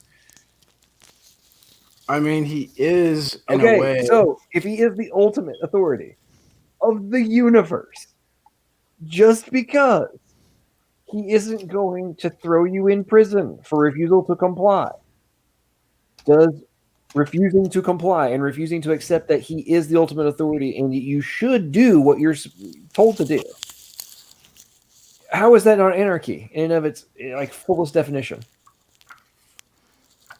There is no greater authority to which you can rebel. Because God loves us, so he gives us freedom. Just because he loves you doesn't mean that he is not the ultimate authority. You get it backwards. Yeah. Satan is the anarchist. We're made in God's image, so we're like on an equal plane with God. Oh well, hold on. You think that you're an equal to God? Well, I made it in his image, so I don't. You think you are the equal to God? Well, I wouldn't put it. I don't know how to put it. Okay, so if you were remotely equal to God, why did Christ die for your sins? To give us free, because we fell into. God gave us freedom. We use that freedom, and we fall into bondage because we're in a fallen state. And so God has these plans to intervene and set us free of bondage, like when he freed the Israelites in Egypt. And Jesus was his plan to free us from the bondage we created through his freedom and love and free will. Okay, why could we not save ourselves? That's a good question. I haven't really thought about that. So you don't know why we could not save ourselves? I'd have to think about that one. Okay. Well, hang on just one second, folks. Let's... Dude, have you ever read your Bible? I read the 4 Gospels. I've been studying it mainly through commentaries. Okay, you need to actually read the Bible first before you ever look at a commentary. I can't really understand it, though. But that's a good place to start, is the Gospels. I recommend that. Well, the Gospel's going to delineate this, but okay. So, all right, we're going to. Okay, so the reason. Okay, actually, hang on. Let me share screen here. I am just going to play. I gotta pee, and I'm gonna play a video real quick of my own, so we can get me for copyright of my own stuff. Has that ever happened? What? I wonder if anybody's ever been caught because of algorithms, Probably. So I believe in God the Father Almighty. Let's hear. No God, no master, and I believe in God the Father Almighty. Okay. No one can be the master of others in the sense of being superior. No one can impose his or her will on others. Hang on. We're going to press play. Hang on. Sure do. Let's go. To kind of derail the topic back to what we were talking about before, is John, we were having probably about a really good hour dialogue on eternal security. that you and I were talking about the other day, and I liked what you said. How free grace, believing it's a free gift, believing you can't lose it, requires the most amount of humility. Give us your thoughts, John. Well, yeah, I mean, when you really contemplate this whole deal, so number one, the entire reason that we were in need of a savior, and is that no fallen human, is capable of fulfilling the law and being blameless in order to having the required purity and blamelessness to pay for the sins of others. And in the context of salvation, we have there, and this is where I have such a problem with the whole aspect of works in salvation is we literally are incapable, no matter how good we are incapable of ever reaching the point needed to pay for our own sins. So why we think anything that we could do that when nothing that we can do can reach that point? It's like, what? I don't even understand why people go down that rabbit hole. But when you actually look at Christ being deemed the propitiation and the atonement for our sins, it is the not just figuratively but the literal of standing before a judge and being are you willing to plead guilty? If so, this advocate is going to pay the fine for your debt, and all of your debt will not only will it be forgiven, it's going to be erased. It's going to be removed from your credit report. And the whole aspect of something we do somehow has bearing on the other person who's paying the debt for you because you're broke and you have no capacity to pay it. If that doesn't require the ultimate humility to realize, A, I have zero capacity to do this for myself, and B, the only individual who has the capacity to pay my debt is going to do it for me for free. Amen. I mean, if that's not that's why you have, in my opinion, the complete and utter antithesis of an incompatibility of pride and humility in relation to salvation. And therefore, if we have accepted the payment and the debt is erased, there is nothing more for us to pay. So when you try to insert works into the equation, all you're doing is allowing pride to somehow give yourself the credibility to somehow be able to pay the debt of which you do not have the capacity to pay. And nothing that you do could ever reach the necessity required to pay for it. And it's like, you think about, just for easy example purposes, let's say you have somehow you have $1 trillion debt. It doesn't matter if you could pay every single dollar you ever make, you could pay it towards that debt. You will never be able to pay off $1 trillion. Amen. There is no chance. So why do you argue that oh man, I can work really hard, guys. I'm gonna pay off $100,000 in my life. They should forgive my debt. What? No. Anyway. That's my diatribe there, but you better. And to piggyback off that, is the Bible says no greater love a man can do than lay down his life for another man. I can't lay my life down for John because even if I did, I'm as guilty as John. So it wouldn't help him. It had to be Christ, sinless perfection. I think that the sin that he came, the debt, was the debt of creating hierarchy. Like the story of Genesis, we fell when we ate from the tree of knowledge of good and evil. So it was the knowledge of good and evil. So it was when we started judging between good and evil and putting ourselves up as gods, making these judgments. And that creates hierarchy, tier list, upper class, middle class, lower class. And Jesus came to show that was human hierarchy. He made a mockery of it, right? Because he was the carpenter, but he was also the king. So he was the lowest on the human hierarchy, but he was the highest in the kingdom of God. So he made a mockery of our human hierarchy. And the human hierarchies were they hated him for this, and that's why they crucified him, So that's the way I see it. Jesus came to set us free. It's not a freedom to mean that we can do whatever we want. It's a freedom in the sense of that comes with love. Like we have to love each other, and that's it. We don't have to follow these human rules. Like we don't have to do all these Jewish things about eating and separating our milk from our meat and all that dumb stuff, because we have the freedom in Jesus. Okay, so um okay, so are you taking the position that because you have the capacity for salvation that this means you can do whatever the hell you want? No, I have to love. As long as I love people, there's love in my heart, then yeah, I can basically have freedom to do what I want. The only thing is I have to love God and I have to love other people. That's the only restriction. Okay, so if you love God and you decide that you just absolutely love this beautiful woman, but she doesn't love you, but you love God and you love her, is it acceptable for you to go like have sex with her without her permission? No. Okay, so then you can't just do whatever you want, even though you love God and you love other people. I wouldn't be loving her if I were to do something against her consent. I'd be forcing something on her. That's not love. But you love her. No, it sounds more like lust than love. No, you tell yourself that you love her. Yeah, but if I love her, But in your own heart, but in your heart, you love her.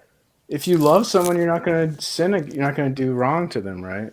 Yeah, but she just doesn't realize how much you love her, and that if she will just give in, that she's going to love you back. Yeah, I don't think so. But everything is free. Paul said all things are lawful. But all things are not expedient. Yeah. Right. So why are you using the first? So why are you using the first half of the verse and not the entire context? Because I don't know what expedient means. I'm gonna go look that up right now. So okay, so you actually think that anarchy is the direction that Christians should take?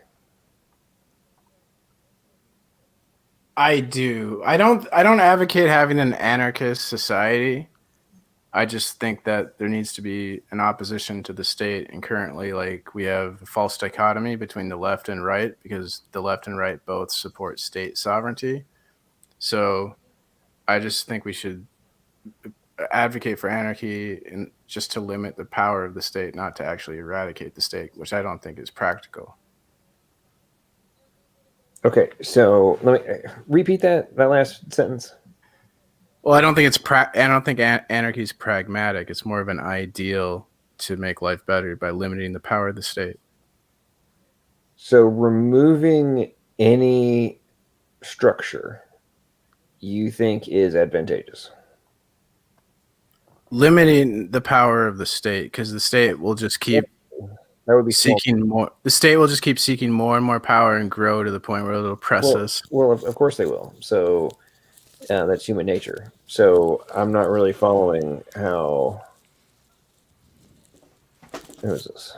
Right, and I think that's what the Bible teaches, that power corrupts. So we know the world. It's the same troll. What's up, Sunflower? What's up, everyone? But anyways, I don't know. I just don't think it's retarded. I mean, it's totally cool. You guys, I see you don't agree with me, but well, okay. I'm just wondering if you actually understand, like, what you're advocating for, because like advocating what you're saying, yeah, for small governments and limiting of power and all that stuff. I mean, I'm in 100% agreement. I just think that's completely idiotic to just from a general secular sense, push for anarchy, because that never ends well. And B, to argue that Christians should be anarchists is not only is it ludicrous, it's also categorically contrary to the Bible. Why did the early Christians refuse to run for political office? I think it's because they understood the Bible better than you, and they knew that power corrupts, so they didn't want to be corrupted by political power. And look at the Bible, like Jesus is tempted by the devil in the desert. The devil offers him all the kingdoms of earth. Okay, so you're suggesting that because some people refuse to run for public office, and by the way, are you trying to like act such as that what the same type of running for public office that we currently enjoy, like modern society, is like exactly what was going on in ancient times? I don't know exactly. I just know. All I know is I read this book and it said that the early Christians refused to. Rome couldn't fill magistrate positions because the Christians refused to run for office. I'm not an expert on like the government of Rome. So Rome was okay, dude. When did the Roman Empire start burning Christians alive? I'm not sure exactly. Nero. Okay. That's 100 years from Christ. Less than 100 years. Okay. So if coming out as a Christian gets you doused in oil and set on fire, are you going to run for public office? Yeah. If you, well, what do you mean? I mean, didn't the Christians, like, martyrdom is a big topic? They weren't actively trying. They weren't actively trying to get martyred. I think the time I'm talking about like would suicide. It would have been when Christianity became more popular because it was. So you're talking about like post. So you're talking about like post Constantinople. That's what I'm thinking. That's what I'm thinking because. So you're talking like 400 years later. Yeah.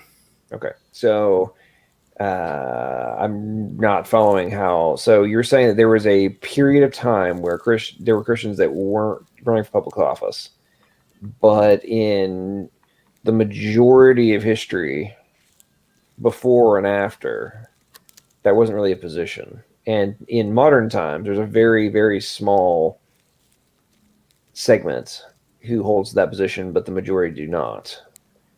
You're suggesting that makes all the ideal Christianity to be focused on anarchy. I believe so. Yeah, I think we shouldn't vote and participate. I don't think the democracy is even real. So I disagree with that. I think it's a deception from the devil. This political system. Okay. It's of the world. Like the Bible keeps talking about the world versus God's kingdom, and the politics is for the world. That's like the devil's realm. Okay, so the corruption that may have happened inside of our governments, do you actually think that the original intent of the Constitution, for example, was of the devil? That's a good question. Yeah. I suppose there's a mix. I'm sure like some of the people knew what would become of America and knew what would happen. And I think there were probably some that were idealists and maybe had Judeo-Christian values and tried to create a situation where we'd have as much liberty as possible. Okay, so you're suggesting that because they understood human nature and the fact that humans will ultimately give into corruption, and then created as many possible barriers to that, you think that's somehow of the devil? Well, look what it became, though. No. Okay, did you hear a word that just came out of my mouth? They anticipated. I know. They anticipated that people would become corrupt and that human nature is to try and seize as much power as possible and to grasp as much power as possible. Therefore, let's do everything we possibly can to prevent that for as long as possible. Yeah, and they also talked about sometimes like the whole system might need to be torn down. They also talked about that too. They did. And in the context of what needs to be torn down now, is it the foundation of the Constitution, or is it all of the crap and the refusal to comply with it that has occurred? They said like we had to be vigilant against tyranny because tyrants would like always pursue power, and like we're seeing that very evident now with the pandemic and the insane amounts of power that. I'm not disagreeing with you. How is that being executed right now? How is what the pandemic? No, the abuse of power. I think it's like science is being used to justify. No. I'm talking about in relation to our form of government. Okay, let's put this in a different context. How many branches of government are there? There's 3. Okay, what are they called? Legislative, executive, and judicial. Okay, what are the 9th and 10th Amendments? I have no idea. Okay, case in point. The 9th and 10th Amendments are being abused out of the freaking wazoo. It have been for quite some time, but right now it's going out. We're going insane. The whole Bill of Rights is being completely annihilated by being ignored by governors and members of Congress and the bureaucracy and mayors. They are just categorically refusing to comply with the Constitution. Now, how are they getting away with it? Well, one, the average American doesn't know what the hell the Constitution says. They don't know what their rights are. So when they're getting abused and power is being usurped, they don't even know it. Or if they're like, well, this doesn't seem right, but they don't have any actual understanding of why it is not right. And they're like, well, I guess I just have to comply because the guys in charge said so. Let's be anarchists. It's like, no, if you understood the Constitution and what powers the government is supposed to have and what ones they're not supposed to have, and which privileges you do have and which ones they can't take from you, then suddenly things are put into an entirely different context. And which is why what's going on right now all over the United States of people being like, hang on, since when are you allowed to tell me that I can't leave my house? I haven't broken any laws. I'm not subject to criminal investigation. I have not been arrested. I have not been charged with any crime. It's like China. They're making America like China. You are forcing me to remain in my house. Well, that is categorically unconstitutional. The right of the people to peacefully assemble is a guaranteed right. So for you to say that I cannot leave my house is a direct violation of that on many levels. The right to due process.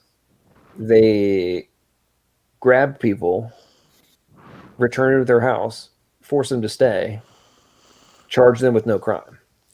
Or they issued citations on orders given by civilians that are not ordinances nor law, and yet have been issuing fines to people for violation of things that are not law without giving them due process. Like, there's so many violations of this. I mean, I'm just using this as an example. Like, this is happening across the United States. The refusal to allow people to engage in commerce. Like, since when is it against the law to engage in commerce? This has never happened in the history of the United States. It's actually funny that it has happened in history when like they have these socialist revolutions. One of the first things they do is they like enact these laws and regulations concerning commerce. And then we see that with the pandemic. It's like the same thing, but it's just a different. I don't even understand the conversation at this point, personally. I'm a little bit lost in the weeds here. Well, initially, this was earlier today. I think it was over on Otangelo's channel. P. Mars hops in, and the first thing he says is, "I'm a Christian anarchist," and I made some smart ass comment. I forget what I said now, but and then fast forward to tonight, he came in, wanted to talk about it, and now it's degenerated. Okay, I feel like Christian anarchist is like it's an intentionally edgy term, but if we break down what it actually means and what I've heard PMARS say, I don't think it's that crazy. As in, like, I don't in my opinion, the Christians would have to at least recognize and obey the authority of God. But when I think of the word anarchism, I think of the authority of a state, and I think you could have an anarchist, individual Christians believe in anarchism at least on the state level, but still obey and abide by God's authority. Maybe I'm missing both of your Yeah. points here. Well, I kind of see that, but I also kind of view the relationship with God a little different. Like, I think God doesn't really force us to do things. He just gives us good advice. Like, this is the best way to live. And he wants more of like a loving, like an equal relationship with us, not like a master slave. Well, he can force us sometime. God, like, through the whole Bible, God forced people to do stuff. Like, you have the example of Jonah. Like, I think his plan for us, his design for humans is to love him, right?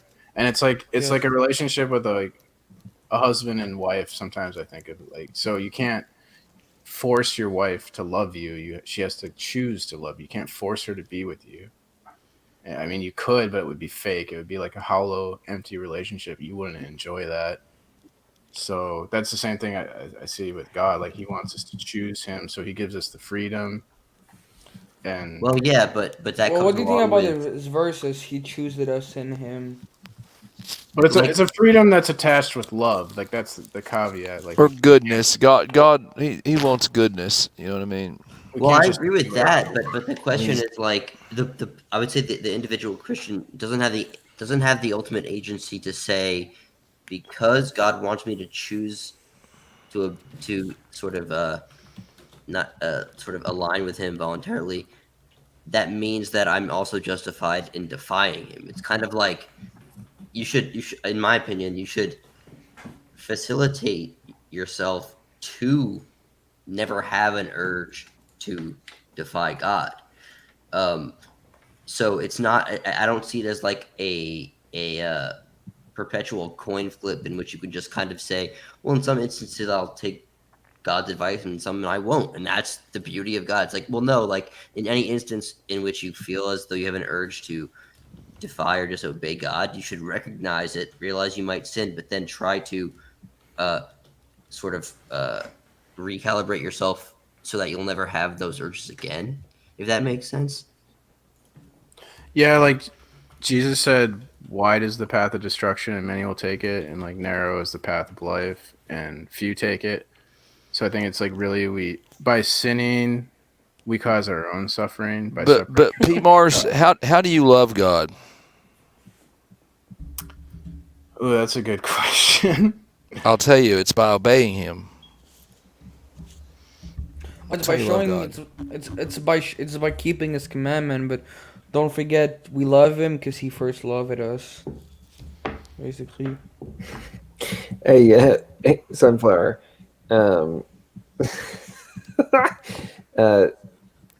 Super Redeemer Energy says you need to finish taking a dump before you come in the stream. What does that even mean? I don't even get. I think it means you're full of caca. I mean, I have some nasal congestion. I have a nasally voice, but if they're not referring to that, then I don't know what they're referring to. I thought he was talking about P. Mars. Excuse me. I openly admit that I am not well versed in like word for word translational scripture. That's actually something I've been trying to revisit. So I'm principled in my tenets of central tenets of Christianity, but like I don't know what they're referring to. If they could clarify, I would like to hear what they mean by that.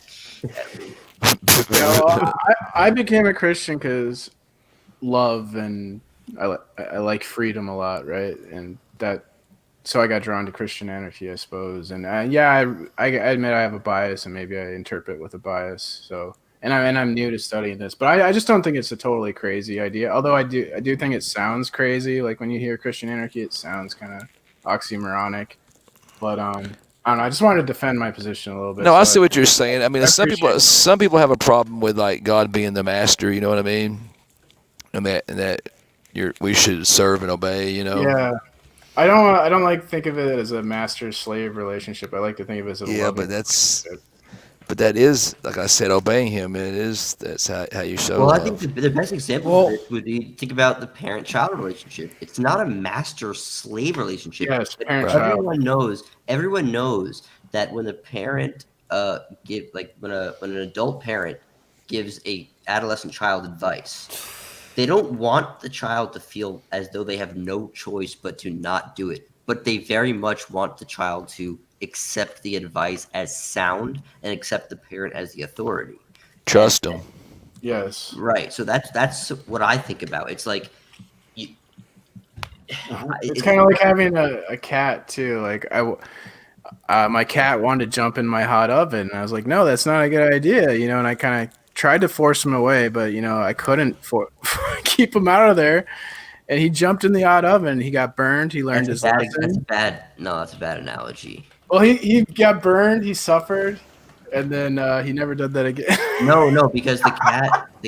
No. The cat doesn't have agency. Okay, ladies and gentlemen, we need to put this in context that P. Mars is laughing about his cat jumping in the oven. My brother put his hand on a hot stove like that. So are you P. Mars? Are you one of those people that, like, put their puppy in the dryer when you were a kid? No, he's okay now. He didn't get hurt, but he did burn his paw a little bit. He was limping for like a day, but yeah, I don't know. It's like What were you doing? What were you doing when your oven opened for the cat to come in it? I'm putting things in the oven. The cat's crazy. Bro, how long do you leave the? Okay, hang on. We have to analyze this real quick. Dude, I'm gonna have to call some straight up bovine scatology on your ass. Okay, let's think about this for 1 moment. I was thinking the same thing. So let's say you're using your oven. You're actually cooking something. You don't want to leave it open because then the heat's going to be coming out. So you usually open it quickly with the glove on your hand. Wait a second, though, John. Wait a second. Whatever you got, or vice versa. You put a couple things in, but you're actually taking action, and cats are not known for trying to get through you when you're like moving things in front of them. So are you suggesting that your cat avoided you in the air as you were putting things into your oven and then it landed inside? No, John, depending on where he lives, I'll tell you, like, a lot of people will, where I live at, and a lot of poor people will use their oven as heat. Okay, well, let's ask people. Caveat: were you using your oven for heat? No, it was okay. My cat is crazy. Like when every time I open my fridge, if he's near the fridge, he'll like bolt into the fridge the split second it opens. And he did that with the oven this one time. Oh. The second I opened the oven, he like jumped in before I could stop him, and I was screaming at him and stuff. And he crawled all the way to the back of it, sat down, and then was like, oh crap, and then bolted out of it. So it was kind of comical, but yeah. I mean, I felt bad for him, but now I can laugh because he's not hurt. I don't even know how to do not that. A monster. I don't even know how to respond. I don't know how we got over on. Everyone would agree that you would be justified in physically blocking your cat from entering the oven. The problem is that humans are unique in that if they have a urge or curiosity to do something, that like outright restricting them to do it can often make them want to do it more. It's not the case with other animals because they don't have a perception of agency and will, and other people impeding on their agency and will. This is why we're creating God's image. This is why a lot of special consideration has to be taken into the human condition versus the animal condition. Although there's emotional and physical overlap, in my opinion, there's not overlap in terms of agency, will, and morality at all. I think that's pretty clear, but that's just my opinion. So, yeah. I mean, the premise that cats, animals of any kind, are actually having preconceived thought, and creating their own conception of something like prior to execution is just fantasy land, in my opinion. Like, yeah, we're the only ones that sit around and like come up with stuff in your, like, today, for example, I was driving home and I was sitting there contemplating this video I'm working on, and in my mind I was picturing what I'm gonna do, what I'm gonna say, what I'm going to modify, what overlays I'm going to do. And so they're mapping this thing out of my head as I'm driving home, right? There's not an animal on this planet that it does anything like that, right? This thing is, I'm not trying to put myself on a pedestal, I'm just saying from a conceptual perspective, right? Like, animals don't do that. They're not thinking like, well, 6 months from now, I guess I'm going to migrate south and go to the beach. I mean, like, that's not what the birds are thinking, right? Yeah. Well, it's a bad example, but I don't know. Just like having a kitten is kind of felt like being a parent, and I kind of think like God, that's how he feels to us. Like we're his children, and he's a parent. I guess that's the kind of relationship I see. So Yeah. not like he's forcing us to do stuff, but he's like giving us good advice because he knows what's best. Yeah, he guides us basically. Yeah. Well, I mean, I agree with you on that, but that's one of the biggest in the context of God seeing us as children. It's one of the things that really annoys me about atheists in the context. Well, the ones that go on the whole like, why does God let bad things happen? And I'm like, yeah, that is so dumb. Okay, you do realize the only way your position makes any sense is if we live in a finite state of existence, and there is nothing beyond this state of existence. If there is more to existence than the mortal coil, then your entire perspective of like, oh my goodness, why does God let all these horrible things happen, gets completely annihilated. And number one, if I am immortal, if my soul is ultimately immortal, then all this stuff is just a learning experience. That's it.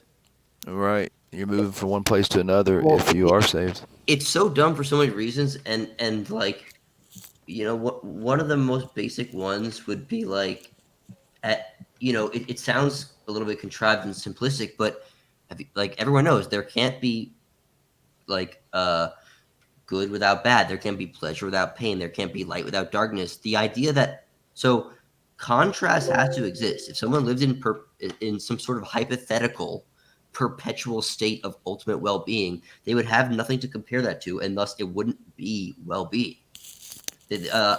Again, this is something that I think atheists have a hard time struggling with, and it's not even necessarily a central tenet of specifically Christianity, but just in general, the nature of everything. Like without contrast of some sort, it's hard to make sense of what good or positive states of well-being or anything would even look like. So that entire argument is kind of, in my opinion, like negated just by that simple notion. I called into Dillahunty actually to kind of talk about that. It bugs me that the whole problem of evil argument the atheists make, and like how Dillahunty is always blaming God for slavery. Did he tell you to shut up? He hung up on me, like he mocked me. Well, I knew that. Yeah, he did the same to me. He blocked me. He said I would never be able to come on his channel when I said, why is cannibalism so prevalent in China? Freaked out. The guy is... Yeah, it's all smoke and mirrors with Dillahunty, I think. But the saddest part is that anyone else could realize, like, similar to like any other late night TV show host that just sort of got in early and then like was grandfathered in as kind of like the poster child, the face of this kind of program. That's all Dillahunty has done. He's not made any advancements at all. He's just like a stupid fat guy that wears short sleeve Hawaiian shirts, doesn't groom himself well, and like just makes these just absolute middle school level arguments that he knows that will kind of keep the the ball rolling in terms of his bare level subsistence, because I guess he gets some kind of weird income and donations from this. But like in the higher intellectual community, he's considered an absolute joke. No one takes this person seriously. He's actually considering bringing T-Jump on. He's a failure. That tells you everything you need to know about him right there. Yeah, he is. He is a joke. It's all like a smoke and mirror. In fairness, T-Jump would be perfect for. Oh, I know that is exactly the type of guy. I mean, the intellectual degenerates that are YouTube atheists would love. I mean, they love T-Jump. Yeah, because Dillahunty's all about the like Braxton Hillman said, the pinhole escapes. Just making setting this bar of skepticism so high that it's impossible to give him any evidence that would remotely lead him to God. So this dumbass so dumb. Continues to say some of the stupidest things. of Why all are there time. so there's flat earthers, right? But that means there's no proof of a sphere Earth because there's flat earthers. I mean, that's the same logic. And that's right? what they, and Iger will come in here and tell you, man, he'll put up some good arguments, and then There, you'll find yourself spinning in circles to try to like refute them, and you the know thing, good and well the Earth is round. But go ahead. atheists have been brainwashed to think all there is physical evidence, but there's two kinds of evidence. There's physical evidence and there's argument evidence based on like logical arguments, sound arguments.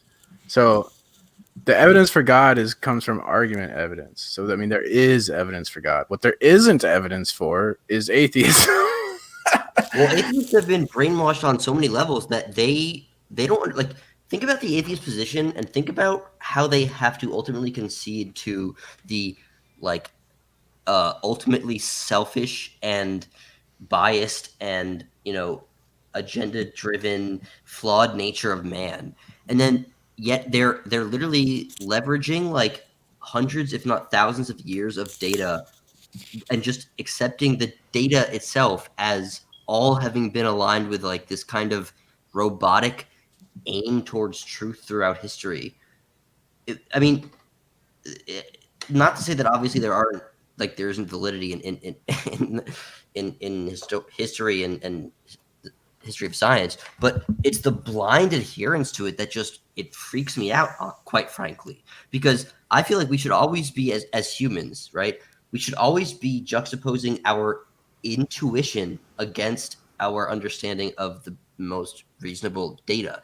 And what I see more and more in the atheist community is the shirking of one's own intuition and the idea of the rejection of the self, the rejection of, well, that just doesn't seem right to me, because they're literally worshiping this kind of abstract robotic idea that they simultaneously can't even agree with, because to do so would be to deny that all humans are just descendants of apes rooted in selfish pleasure.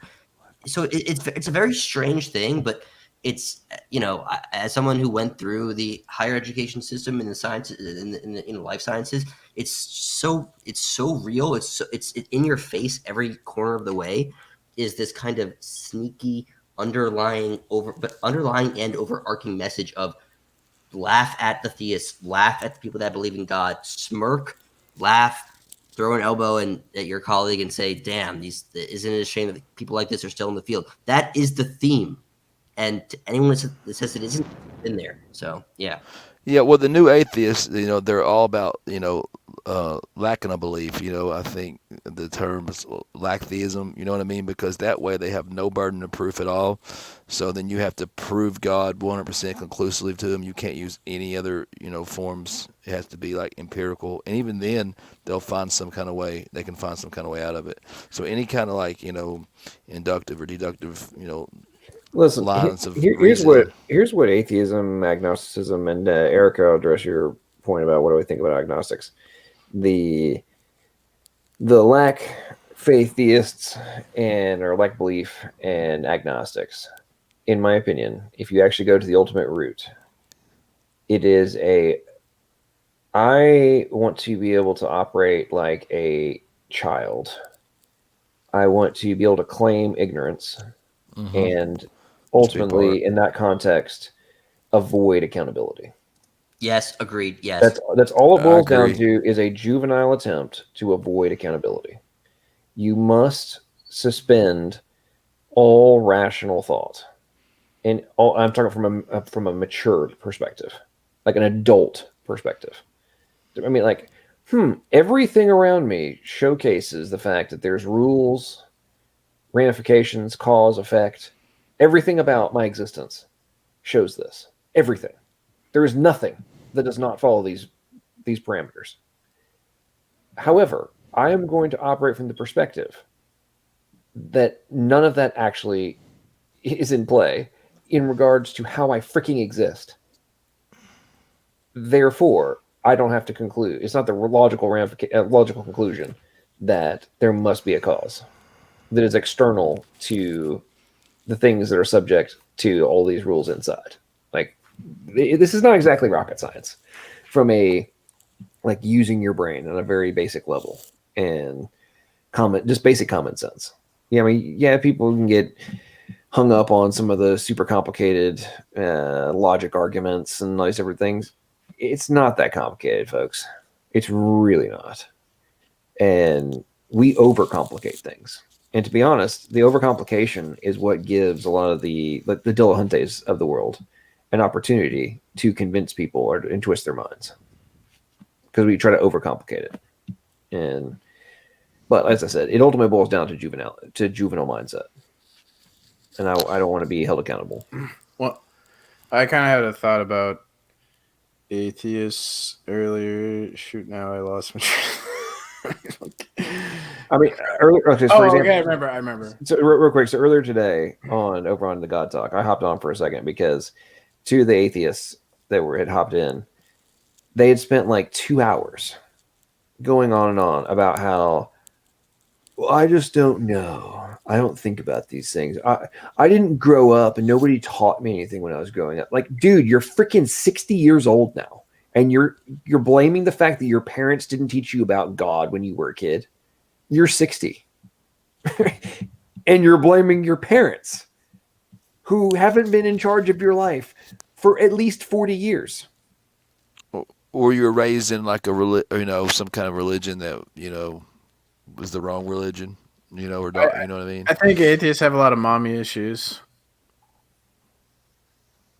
Well, I think you have mommy and daddy issues. But anyway, sorry, I interrupted somebody. Somebody was. Or did I interrupt you, Chris? I was going to say something. No, that was just a statement I made that.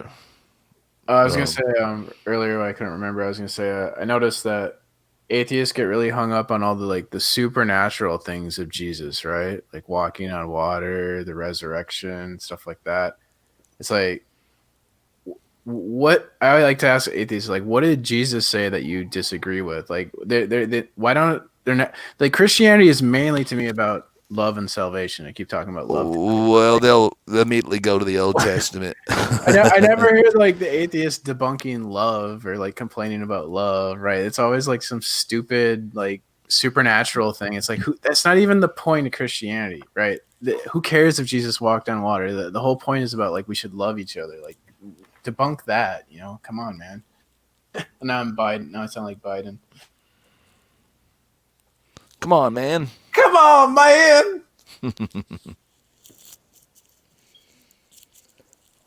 What was in the chat? You were saying something about somebody says about agnostics. Agnostics. No, they're fence Honestly, I think that agnostics are just a bunch of cowards.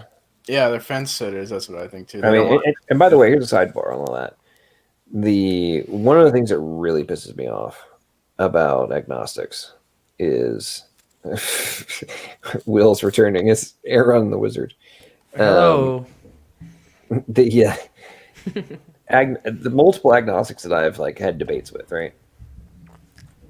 They claim they don't know. Then when you present an argument, they admit they never looked into it. And I'm like, wait a minute. So, and the other thing is they refuse to take any position on anything, right? They always, you have to take the affirmative on everything. And I'm just gonna analyze it. And it's like, okay, so you don't actually have the same knowledge base that I do on whatever the topic is. You also categorically refuse to go and learn for yourself, while simultaneously concluding and arguing that whatever I said cannot be true because you just don't know. It doesn't convince you. It doesn't convince me. Have you ever researched it? No. Then how the flying F does it convince you? Yeah, right. You're a lazy little bitch who refused to go and actually just take a position and to realize and make it a conclusion about whether or not your position is true or false. Like, that's all it boils down to. Like, if you perpetually stay in neutral, you're not going anywhere. Therefore, you're the definition of a soy boy and go away. Like, I don't even know why we give agnostics the time of day is beyond me, because they just I'm talking about on YouTube. Like, because in the real world, I would never deal with that crap. Of why am I wasting my time with you? You are a joke. Like, I would never hire an agnostic. Like, if you approached your job like agnostics do, their freaking existence, Yeah, you're going to be the least productive idiot I could ever hire and write a check to for a payroll. Like, not happening. Yeah, and the other thing that pissed me off about agnostic is when they just say, "Well, I'm neutral about God." I mean, there's no such thing as being neutral about His existence. It's either you affirm it or you deny it.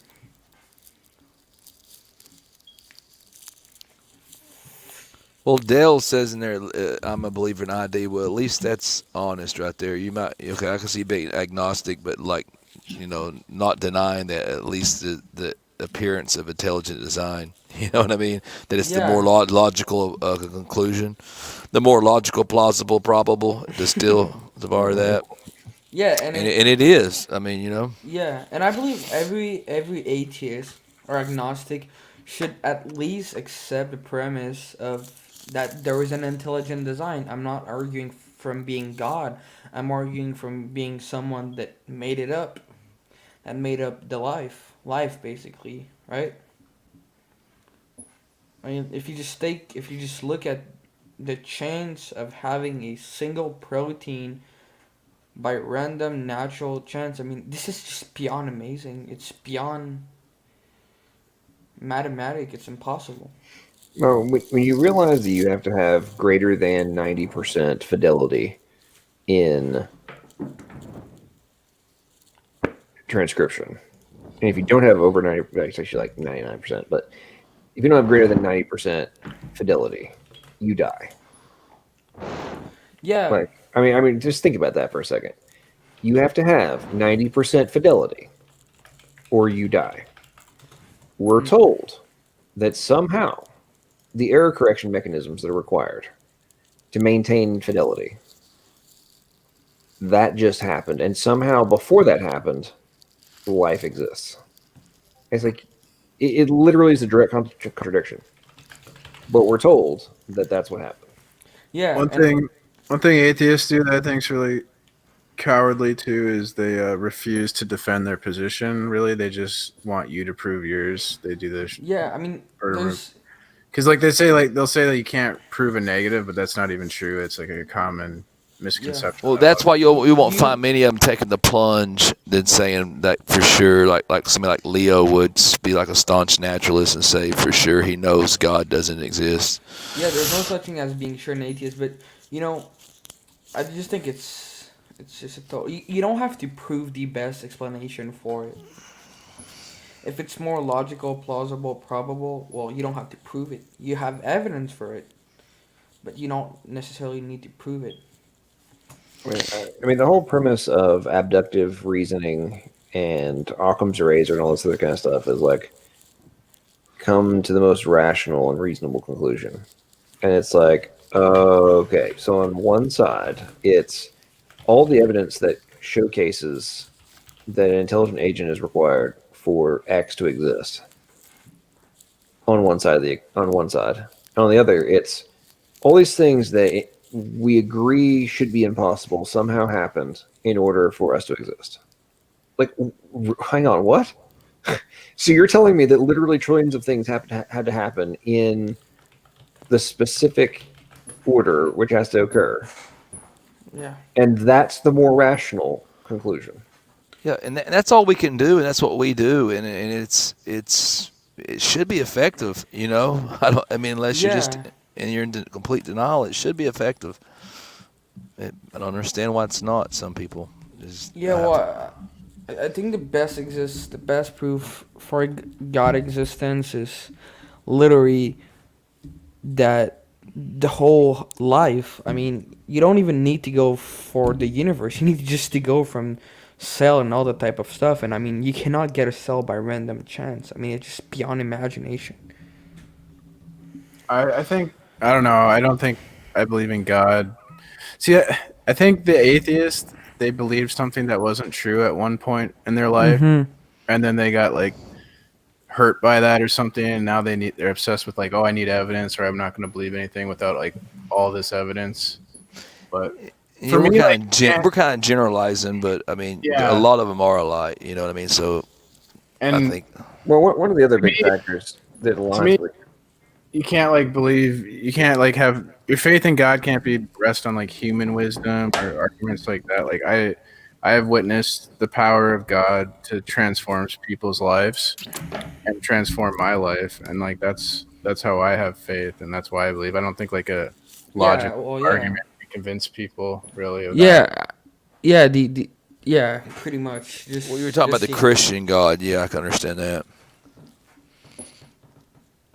That's a different. I mean, to get somebody to believe in a God or a designer, and then that is logical, and then there's other things you can do to bring to show that Christianity is the most logical religion. If you don't see, like I said, you don't see a lot of debates of like Christianity versus this religion or Christianity versus that religion. It's usually just atheist versus God or the God of the Christian Bible. Yeah, atheist against theistic, basically. Yeah. No, it's not even against theism. In general, case in point, my 3 debates, but specifically my first one again, my tag team against Michael the Canadian Atheist and Rib. It was theism was the topic, right? And within the first 10 seconds, they were like going on diatribes about like stuff from the Old Testament. Yeah, proving that God doesn't exist, and we're like, this is about whether or not there's evidence for a theistic God in general, Yeah, at all. And you guys are going down the rabbit hole of like arguing over the 10 Commandments. Like, this isn't what we're talking about here at all. And they freely admitted that was not. I mean, it was fascinating. There's a mental break, and I've witnessed it multiple times in multiple debates I've had. People try to do the same thing, and it's like Amy Newman and Brenda. Good Lord, I can't believe I did the debate. Never do that again. That was James Kuntz. I hate you for giving me that debate. Exact same thing. Like, where are you? Like, you guys are going down this rabbit hole. Why are you so obsessed? Like, with this one specific religion, and if you're going to try and go with all the talking points on a completely different argument, but claim that your talking points debunk this other argument that's not actually being addressed, you're not actually conducting rational thought. You're remaining in your little myopic state of mind that doesn't actually address the real problem. You touched on that. You'll notice that a lot of these people, and I guess a lot of them will claim it because they were they feel like they're indoctrinated, maybe. But most of the time, you'll see that they're angry with the Christian God. It's like if you don't believe in something, like I'm not angry with Santa Claus for nothing. You know what I mean? If you truly don't believe in it, then you wouldn't be you wouldn't have this anger. You know what I mean? You'll hear people say, GD, and yeah. Where would it even come? Where would that come from? Hang on. Okay, we got Aaron the Klingon and the Wizard. Is Klingon AVP Mars? Yeah. Okay. I think a lot of the I used to I think Aaron Rao looks like a Klingon. I agree with that. I think the atheists they have a lot of teenage angst, so it's like they grew up in maybe a strict religious home, so it's like they're kind of rebelling. But then I noticed the opposite too. Like I've seen people who've grown up with atheist parents, and they get the teenage Christian. Yeah, they become Christian. So that's kind of funny how that works. The whole argument that because you are more likely to lean towards wherever you grew up with, that whole argument that somehow that negates the premise, like the foundation of whether or not something is true. Like, I also grew up, and because my father was from Alabama, I was like propagandized by my grandparents that I should go to Auburn, Alabama. I should go to Auburn over the University of Alabama because my grandfather played football for Auburn. Like, let's think about this. Was I propagandized to be an Auburn fan? Yes. I literally have a football signed by Pat Dye, the coach from the 90s. Like, I had every freaking Christmas and birthday, I got Auburn football propaganda. Guess where I ended up going to college? Auburn? University of Alabama. Roll Tide. So, I mean, 2 of my older sisters went to Auburn. I went to Alabama. So, but I grew up with propaganda. my whole life. I'm talking from literally the year I was born. I was getting stuff as a baby to go to Auburn. Okay. Nope. I went to Alabama. And I'm just using that as an example, but I mean, it's amazes me. Like if people actually go and do research for themselves and look at things, we actually can make our own choices once we grow up. And anybody that says otherwise is just an idiot, in my opinion, who buys into talking points or their own lack of self-confidence in the ability to make decisions for oneself rather than be told what to do. Yeah. Well, I usually like experienced it a little bit. yeah, Sorry. yeah, it's okay. Usually, I realized the people why they became atheists is because of school. They just push it hard over there. I mean, if atheism wasn't in school, or at least a theory of evolution, I mean, it would be scientifically dead. They need the children to keep it over. They need to brainwash children, basically. I think I was pushed away from Christianity because I was raised Catholic, and I think that religion is a bit messed up. Yeah, Not it's really. a pagan religion. So that kind of turned me off. But I never went like full on atheist. I went probably more new agey, right? So I still believed in God, like a God. But then I recently got interested in Jesus, and I read the Gospels, and it's like pretty obvious that That he Jesus, exists. that he's the truth. Yeah. Yeah. So, I have a question for you, John. Let's say, just granted, evolution is a fact. Just imagine 2 seconds, and it's beyond a doubt that they have the evidence for it. You know, it's beyond a doubt you can reject it. Would that disprove Christianity? Not necessarily. So you would just say that we should get another. It would depend on how you laid it out in the evolution Honestly, evolved. it would depend on what. Yeah, I mean, because like the like if you had death. because right now we're looking at modification. The majority of the modifications that we're seeing that aren't just like massively detrimental are literally a modification to existing function or downgrading a capacity, but enables the blockage of an error or the rejection of an error, right? So we're also seeing massive examples of machine learning or AI, equivalent AI, that's happening in biological systems, right? So the fact that modifications are possible, I mean, in my opinion, the fact that they are even possible at all just indicates intelligent agency. Yeah. On a simple thing from the Bible though, you would have like if you'd have, let's say you had Adam and then you had death before him. You know, wouldn't Adam be like, look at these things dying here? Well, he would understand what death was. Yeah, I mean, it would. I would have some serious conundrums to focus on for sure. But thankfully, the theory is bunk and falling apart. The theory is collapsing. That's why it amazes me that like I know Eric is in the chat. And Erica, you're welcome to join us. Although she's been a little tipsy, she said, she might not be sober enough to come in and join us. But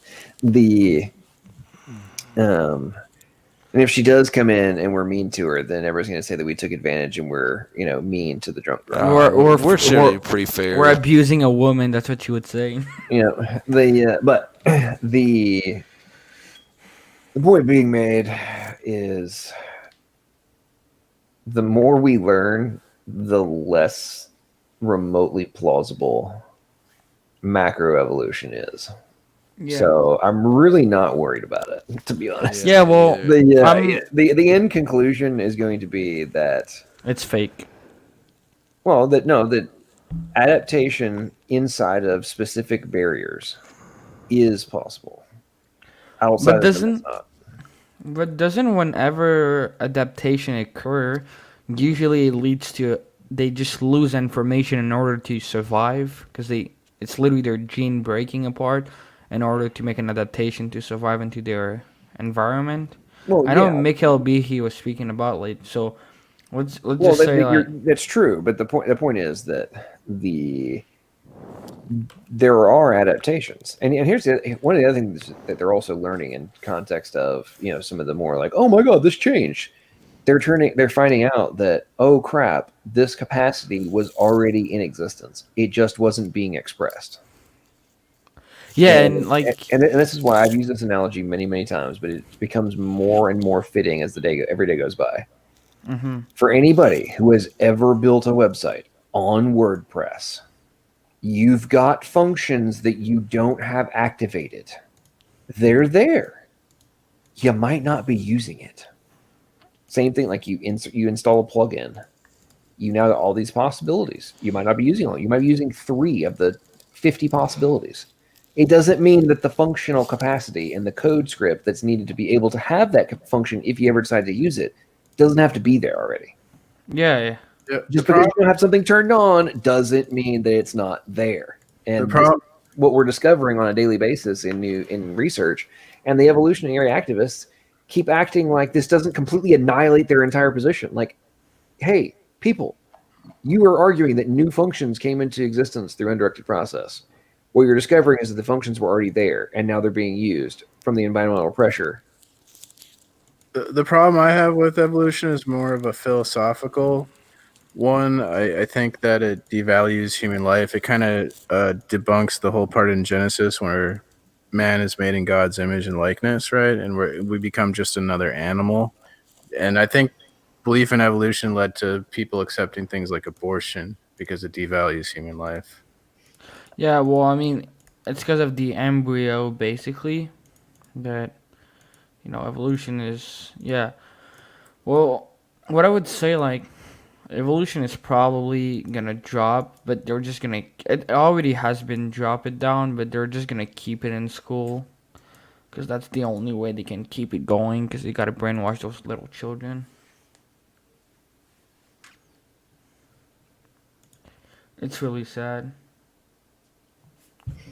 Well, here's another case in point of, I mean, obviously, Erica is the loud and proud evolutionist in the chat. So, humans, chimps, are fish, I assume that means and fish, are both eukaryotes. Animals, chordates, and vertebrates, but fish can't make milk or hair. Humans and chimps do both. That's where their category split occurs. Okay, so again, this is just because you have a function in 2 different websites does not mean they came from one pre-existing website. Like, this is what we're talking about here. We have 2 different code bases. There's a lot of similarities. They have a lot of similar functions. Therefore, it makes sense that a lot of the code is very similar. That doesn't mean they had to come from the same source. Like, it's just... It's different in reality, though. Chemicals, only come. Life only comes from the previous life, so it's just chemicals reacting. Okay, so just because I can do updates in different versions of a application doesn't mean that new function is just going to magically pop into existence. There's duplication of the DNA in certain genes, and then they get mutated, and then they become something else. That's a really fantastic talking point that's never been proven. Right. Look up what reality on. No. I know what you're told. I also know what is being discovered. Of the things they thought were just duplicates hanging out doing nothing, they're actually discovering there's all sorts of actual function that is occurring due to previously unidentified differences in those quote-unquote duplicates. So perhaps you should go do a little more research about the things you clearly don't have a freaking clue about other than high-level talking points. It's not the whole story either, so it's just one of the things. Okay, so... Gene duplication is one of the primary, fundamental, foundational components of supposed explanation of de novo genes. And if you don't think that, then you don't know what the hell you're talking about. You know what's funny is you could have 2 different paleontologists examine the same fossils and get 2 different get two different interpretations. Yet atheists will make this argument that because there's so many interpretations or denominations in Christianity that it can't be true, and that you can just like destroy that argument real quick, but because the same it's thing. a logical fallacy. Well, if you apply that to science, then science isn't true because there's competing theories in science, and scientists disagree with each other. Like they're not all unified. Like so. Because there's a difference in people saying something, but then they test the difference and stuff. But there's stuff that you can't only talk about. So it takes time, research, comparing things.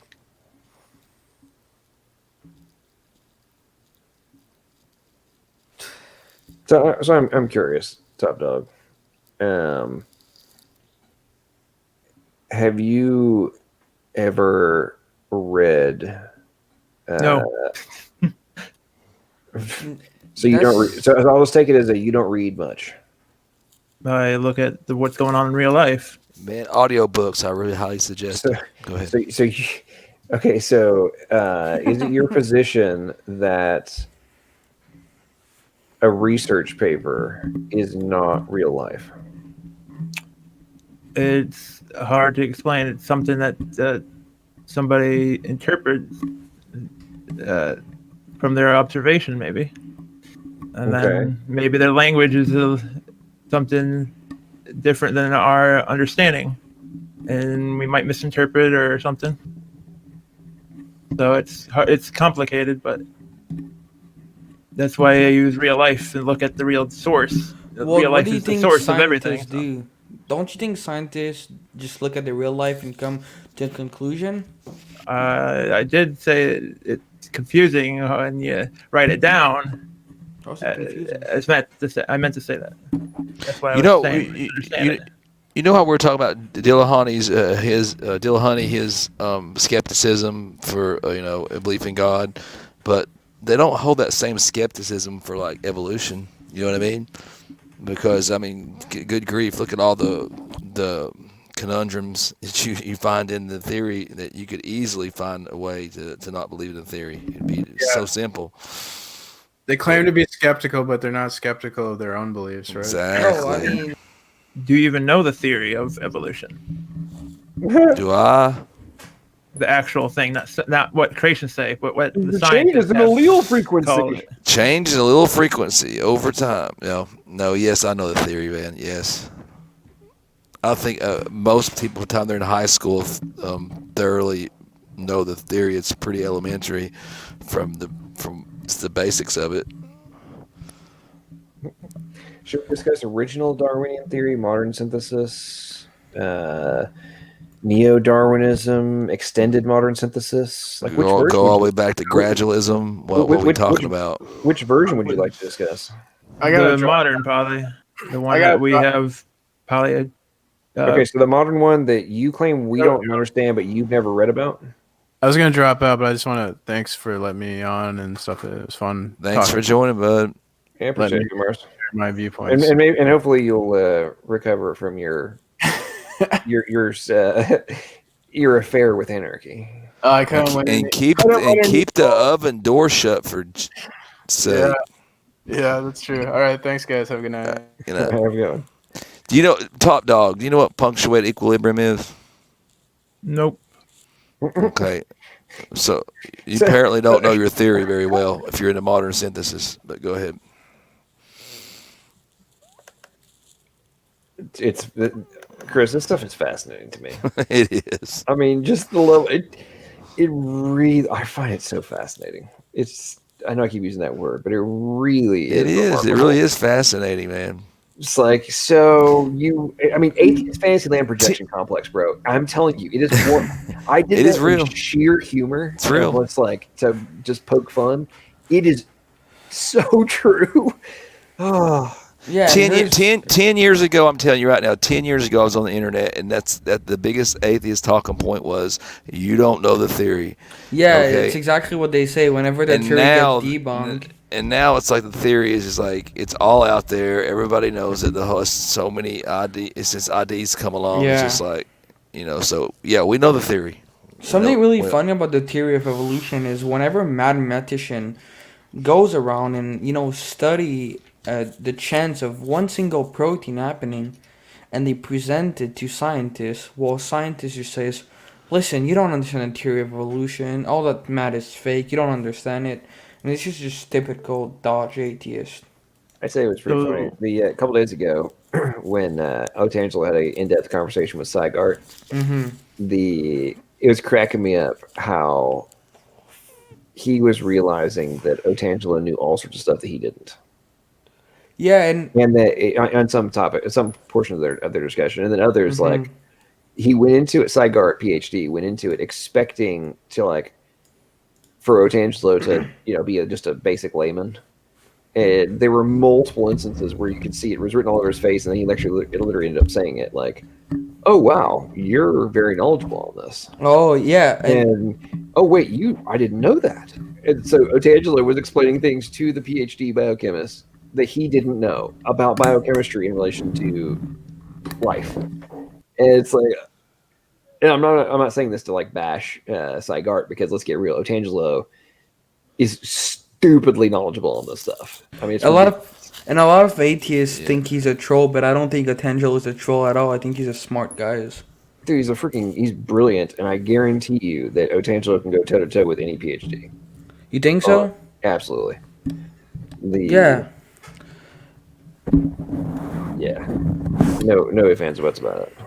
Yeah, I really enjoy Otangelo.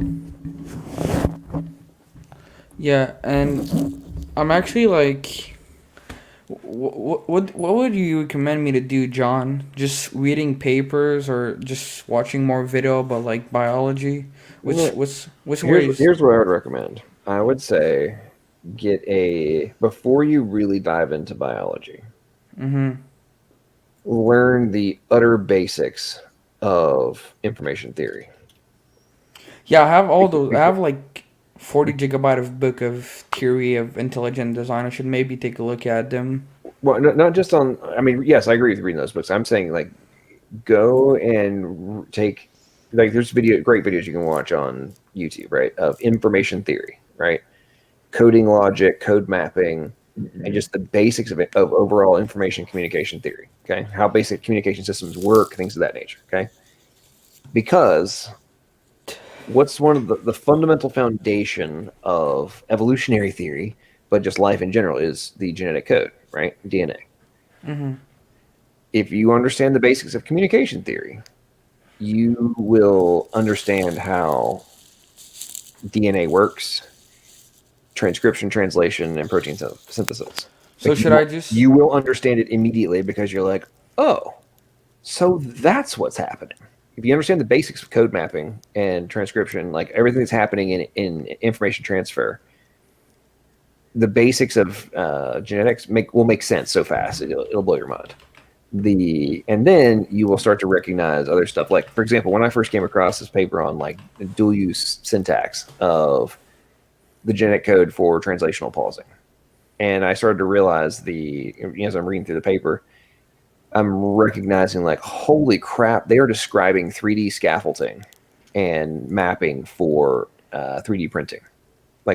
How this is being explained, that's exactly what is being executed in a 3D printing file, a code base, right? And just one, it was a mind bender of holy crap, we've got 3D printing. There's 3D printing going on in my body right now, enabling me to live. This is freaking cool, right? And anyway, long story short, once you realize your body is 3D printing nano robots in order for you to exist, not figuratively, not it's just chemical reactions. No. It's literal 3D printing of nanomachines. The theory of evolution is demolished. For me, it's you are if you know this, right, and you claim that this did not require an intelligent agent, then you are a brainwashed idiot who is not smart enough to comprehend this, or you're a brainwashed idiot who is refusing to comprehend this. And so, there's no way around this. We're literally using programming language and logic to create new custom synthetic biological DNA circuits. Like, this is what we're creating right now. We're taking the exact same logic that we would use in any other context, expressing things the way that nature does. We're just being able to create artificial ones to do functions that we want with predetermined outcomes in the being expressed in the exact same process by which we exist. And then we have internet atheists running around claiming that this is not technology. Like, well, what the hell is technology then? I yield. Yeah, should I just? I have the book by Stephen C. Mayer. I mean, I have all of his book, but I've seen the one Signature in the Cell. You think that should be a good one by starting by? Signature in the Cell. Signature in the Cell is a very good one. That's a long one. Yeah. I'm telling you, go before you read that book. It's a very good one. Before you read that book, I'm telling you, you don't have to spend a ton of time with this. Go watch a couple of videos on the basics of information transfer. Okay. By who? You could even watch something simple like something like Perry Marshall does. You know what I mean? Yeah, I should watch all Perry Marshall class. I mean, I know he has a couple around 20 class that he do on DNA and all that type of stuff. Yep, he explains it great. Is he a Christian? Yeah, he is. He's an old earther, but he is the. That's what I'm saying. Like, if you with Signature in the Cell with Meyer, if you understand the basics of information theory, and I don't mean you have to get into like crazy detail. I'm talking about just how couple hours, just the basics of like, encode, transmit, or message, transmit, decode. No, you understand what noise is, how it causes entropy in the signal, and how you have to have a translation mechanism, and all just the basics, right? Yes. Then when you read Meyer's Signature in the Cell, there'll be all sorts of references that he uses that will make way more sense. Like certain names of DNA or all that type of stuff. Well, that, but also a lot of the conceptual stuff. The conceptual stuff of what's actually cells happening. Like that. That's communicating. That's what the Evo Devos are refusing to acknowledge, and it's why they're so adamant on trying to argue that it's just chemical reactions. And I feel it's just like online atheists that do that because literally scientific agree that it's literally a computer. Yes. I mean, according to Top Dog, we're just imagining all these things. Are we not Top Dog? It's not just imagination. It's misunderstanding the natural physics and stuff. But yet you haven't read any book about it or even look into the subject. Yeah, I don't see what I'm misunderstanding. Okay, so does information theory and entropy in information theory, is it the same as entropy in physics? What was that first part? Is entropy in information theory the same entropy as in physics? I don't know what you're talking about. Okay, well, do you know what entropy is? Losing energy or something. So you don't know anything about the theory, and you're claiming that it's not really how it is. Entropy is It's hard for me to think about it. Entropy is the decrease. Didn't you just ask if we knew anything about evolutionary theory? You didn't say natural selection in there. I just heard you talking about something else. Well, to get natural selection, first you have to have a population, right? Yeah. Yeah. Okay, you have to have a population, correct? Uh-huh. Well, okay, but you have to keep going, rewind the tape back to, where you get your first population from. So you have to have something that replicates. Correct? Yeah. Okay. What was the first thing that replicated? Why do we have to know? I mean, because if you don't have life, you have no evolution going on. I mean, you need life to start the evolution process. Doesn't come in the theory until you have a population. It can be chemical naturally too. It selects do the physics and stuff, Chemicals naturally select. Like that's how everything works, isn't it? No. No. If something doesn't go through, it dies, but then something that survives keeps reproducing, Yeah, but or you're talking whatever, about stuff like that. populations all the Okay, time. so you do realize you have to overcome entropy, right? What about it? It's always happening all the time. We keep on having more birth and stuff. We keep on Dude, taking more. entropy. We're Okay, so taking the energy from sun do you and even understand other how? things. What do you know what homeostasis is?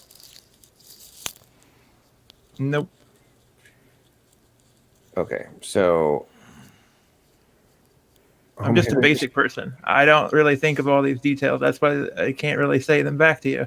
I probably watched and heard, but I just never thought of saying them myself. So Okay, so never think of you it. don't actually know anything about biology, but you think that it just happens. We have real life to observe. That's why. Oh. You don't It's know a what. source. Okay, so you don't actually know what. Okay, so cars exist too. Yeah, we have evidence where we know where they'd be built. No, we're talking about in. Yeah, that's real life. Okay, for a car to drive, are there fundamental components that must be in place in order for internal combustion and all the other processes that have to occur in order for you to drive down the road?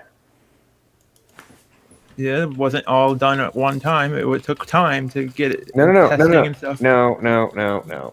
In order for your car to drive down the road, is there a fundamental base set of functions that must be in play in order for the car to drive? I guess if it's what your goal is, then you have. Dude, yes or no? In order to turn your freaking car on, have the engine produce energy that can be channeled in order to create motion. Yeah. Do you have to have a set of functions that are working? Yeah. Okay. But it's not just one way, though. No, I'm talking about just for that. Is there a certain amount of energy that must be channeled in order to move the mass that is your vehicle? The process, because it'd be hybrid, it could be all electric, whatever. There still has to be an amount of energy in order to move the amount of mass, correct? Uh-huh. Okay. Do you think that there would be more components required in order for you to both harness the energy, create the energy, harness the energy, and replicate the process?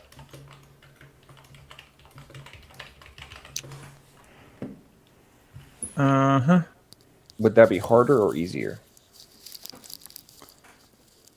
It's not naturally happening, so it's going to be harder.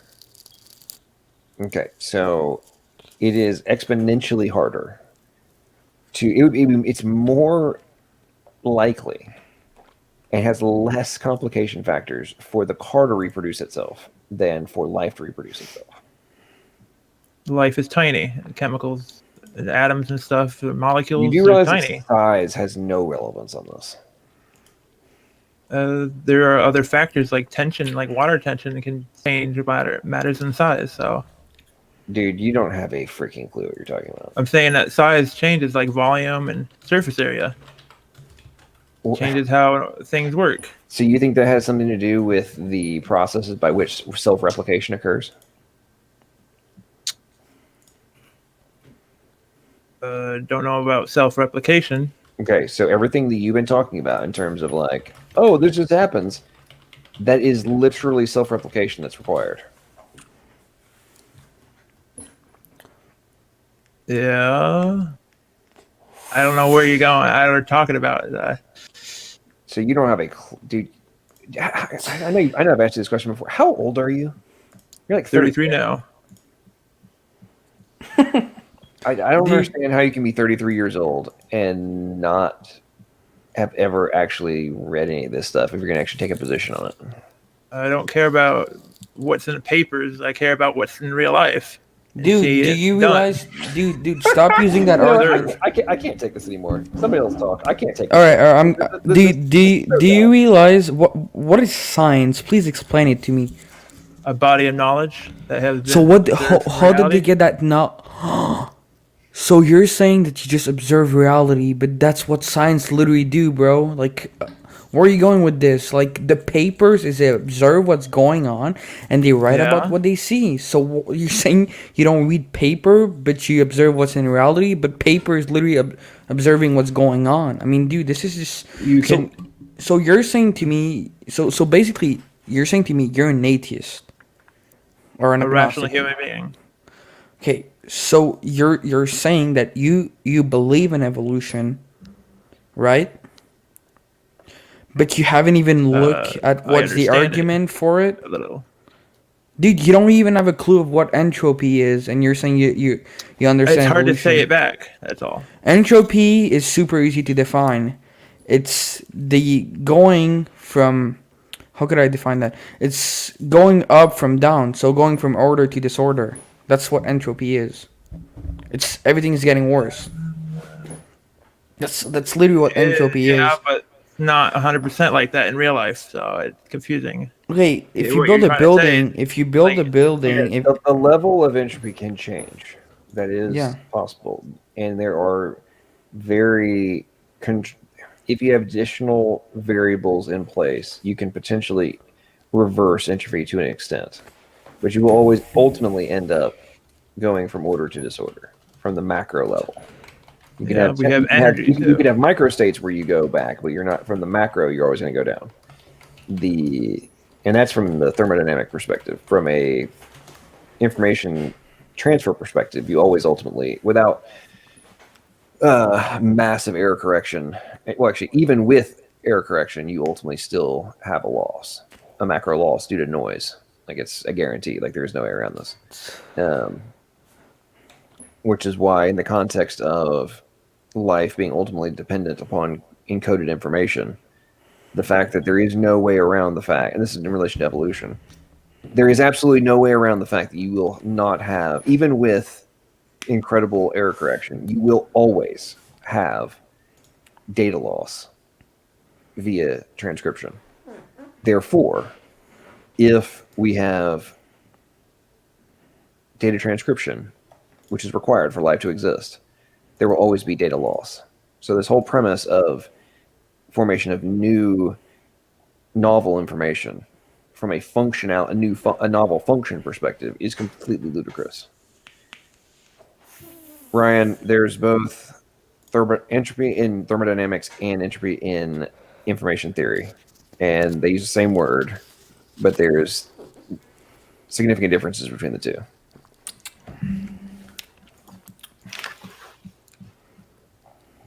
So something that has entropy could still gain energy from something too, and so it's at the same time. So if you're gaining more energy, then you're losing.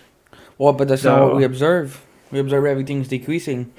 Let me give you an example. If you build a building, let it there 20 years, don't take care of it, the building's gonna fall apart. This is entropy, going from order to yeah, disorder. because it Would you stopped agree with getting that? more. It stopped getting built and cared Okay, for. so So if you're going from it didn't get any. I mean, it didn't lose, but it didn't gain. It didn't keep on gaining. So then, of course, it's going to lose out. okay, But good. So if how do something you gives what's continue. taking care in nature of everything's going bad? Who said everything's going bad? I mean, you're talking about entropy, of Well, course. dude, or You're everything's gaining energy decreasing. We're not gaining anything right now. from the sun. I'm saying. We're losing stuff right now in our body. Every generation we're decreasing over and over. Okay? You're losing it by the day. That's why you get old and you die. Yeah, this is Uh-huh. entropy. Telomeres at the end of your chromosomes But fail. if you're just looking at nature, you start out the theory of evolution is evolving too. It started out with basically gradualism and point mutations. You know what I mean? So you had just basically slow, gradual change. Each generation, you would have a mutation, and it was somehow it got into the population, and it was it made the population more fit, and it was able to take over through the population through a niche or whatever, and then that's the way the theory would go with gradualism. But there's problems with that because you, it's just there's no evidence for it. For one, in the fossil record, there's no evidence for it. That's why I was asking you about punctuated equilibrium, because that allows for rapid change. Yeah. But if you're talking about just looking at real things, you take a process such as metamorphosis, right? You know what that process is. Uh-huh. Okay, can you imagine any scenario to where like a single point mutation or a series of point mutations could get you from that caterpillar to the or to a Butterfly. to a butterfly, but you have to get to the chrysalis, the cocoon, right? What good is a half or a quarter of a chrysalis or a cocoon until it's fully formed? Because that caterpillar goes into that chrysalis and it completely dissolves itself, right? And it comes Not out. 100%. Oh well, it has. They are looking at it while it's in the middle. It's got wings still, or something there. No, it completely like almost Before like it's got new biological pathways, the new central nervous system, brain, everything. Actually, new anatomical features. It's got wings, like you said, and so what good would that? What good would a half or a quarter of a cocoon do until it's fully formed? To start that How do you process. know it's half or a quarter of a cocoon? Well, how could you? Okay, well, I mean, if the butterfly goes into that cocoon and dissolves itself, right? What was it? How did it do it? But what was go? How did it? What happened until that cocoon was fully formed? Was it just go? I mean, you know what I'm saying? How could that process even remotely get off the ground unless there was some preloaded information? It's just what survived. Yeah, but there's a problem there. I mean, dude, we're what's the mechanism? I'm just trying to give you a real world example because you said you're not, you're going off real world, Mm-hmm. looking at things, not reading papers, and I'm just saying, look at nature. Yeah, that's what I do. Well, that's what scientists do too. Okay, you look at that process there. Does that not just blow your mind? How that could even possibly evolved? It's pretty cool for a human understanding. If we use science of what we observed, I mean, what the people have looked up at the whatever I modeled it too. It's hard. I guess it's not just observing reality, but they modeled reality too, so we can see it. And I guess we have cameras that can go really good small now, and they're inventing cameras that can you can see the chemicals reacting, and now, or like lasers that are like moving fast as light or something. Oh, I guess they already are because they're lasers. So. It's hard to explain. I mean, just detail of the chemical reacting. They're making like this kilometers long, or they already had made it, and they're making it stronger. Kilometers long tubes of laser thing to look You're at. in a vortex of Gishgalpin right now, man. I don't know how to explain it because it was on Seeker. I can't explain things. My mind's different. I understand. Thinking many things at once.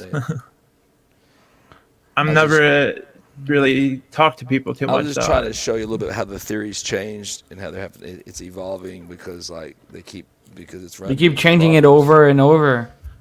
I mean, they go with they go with the since there was no fossil proving their theory, they just go that, well, it just happened in a day. I don't know how you call that, punctuous equilibrium or something like that. Punctuate equilibrium. Yeah, they just try to explain. I mean, it's just a bunch of dodgeball. Do you know how do you know about non-coding regions or junk DNA? Have you ever heard that term?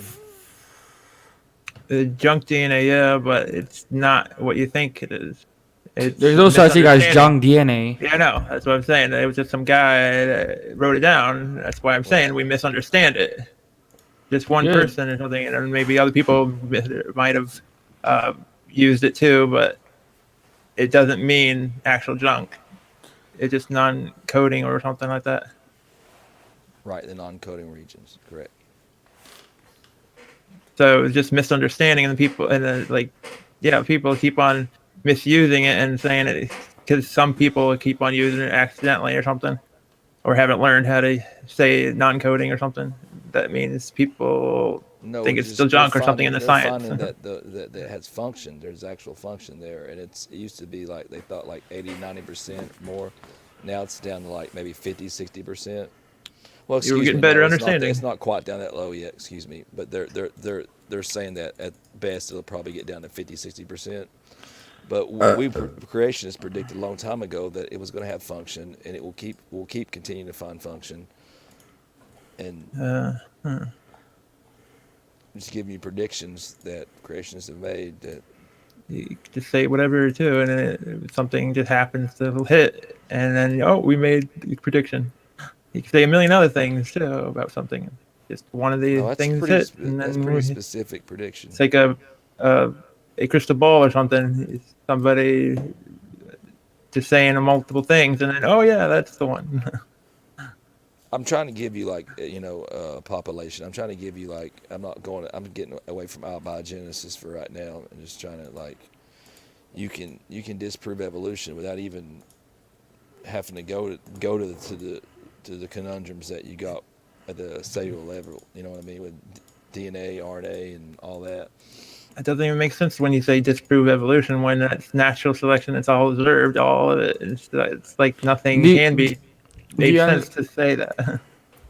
Well, here's the thing: natural selection, there's mutation over generation, so you have like around 60 to 100 more mutation than your parents before. And how does natural selection remove those? Yeah, what's your best examples that we have modern day of mutations leading to new anatomical features or new anything? Have you seen all the animals? I mean, a lot of animals out there. Yeah, but the thing you don't understand is about all those animal. When they change color, okay. Michael Behe actually have a really good example of that. He gave the example of the black bear and the white bear. Okay, so when the black bear split to a white bear, the reason why it split to another color, it's actually because it lose information into their genome, it lose information into their body, and that's why they changed the color, because they lost decoding for their color. So that's literally what changing to color do. I mean, we have never observed an animal gaining other eyes. Animal gaining better, and they get better. Like does help them survive. Yeah, but they lose information.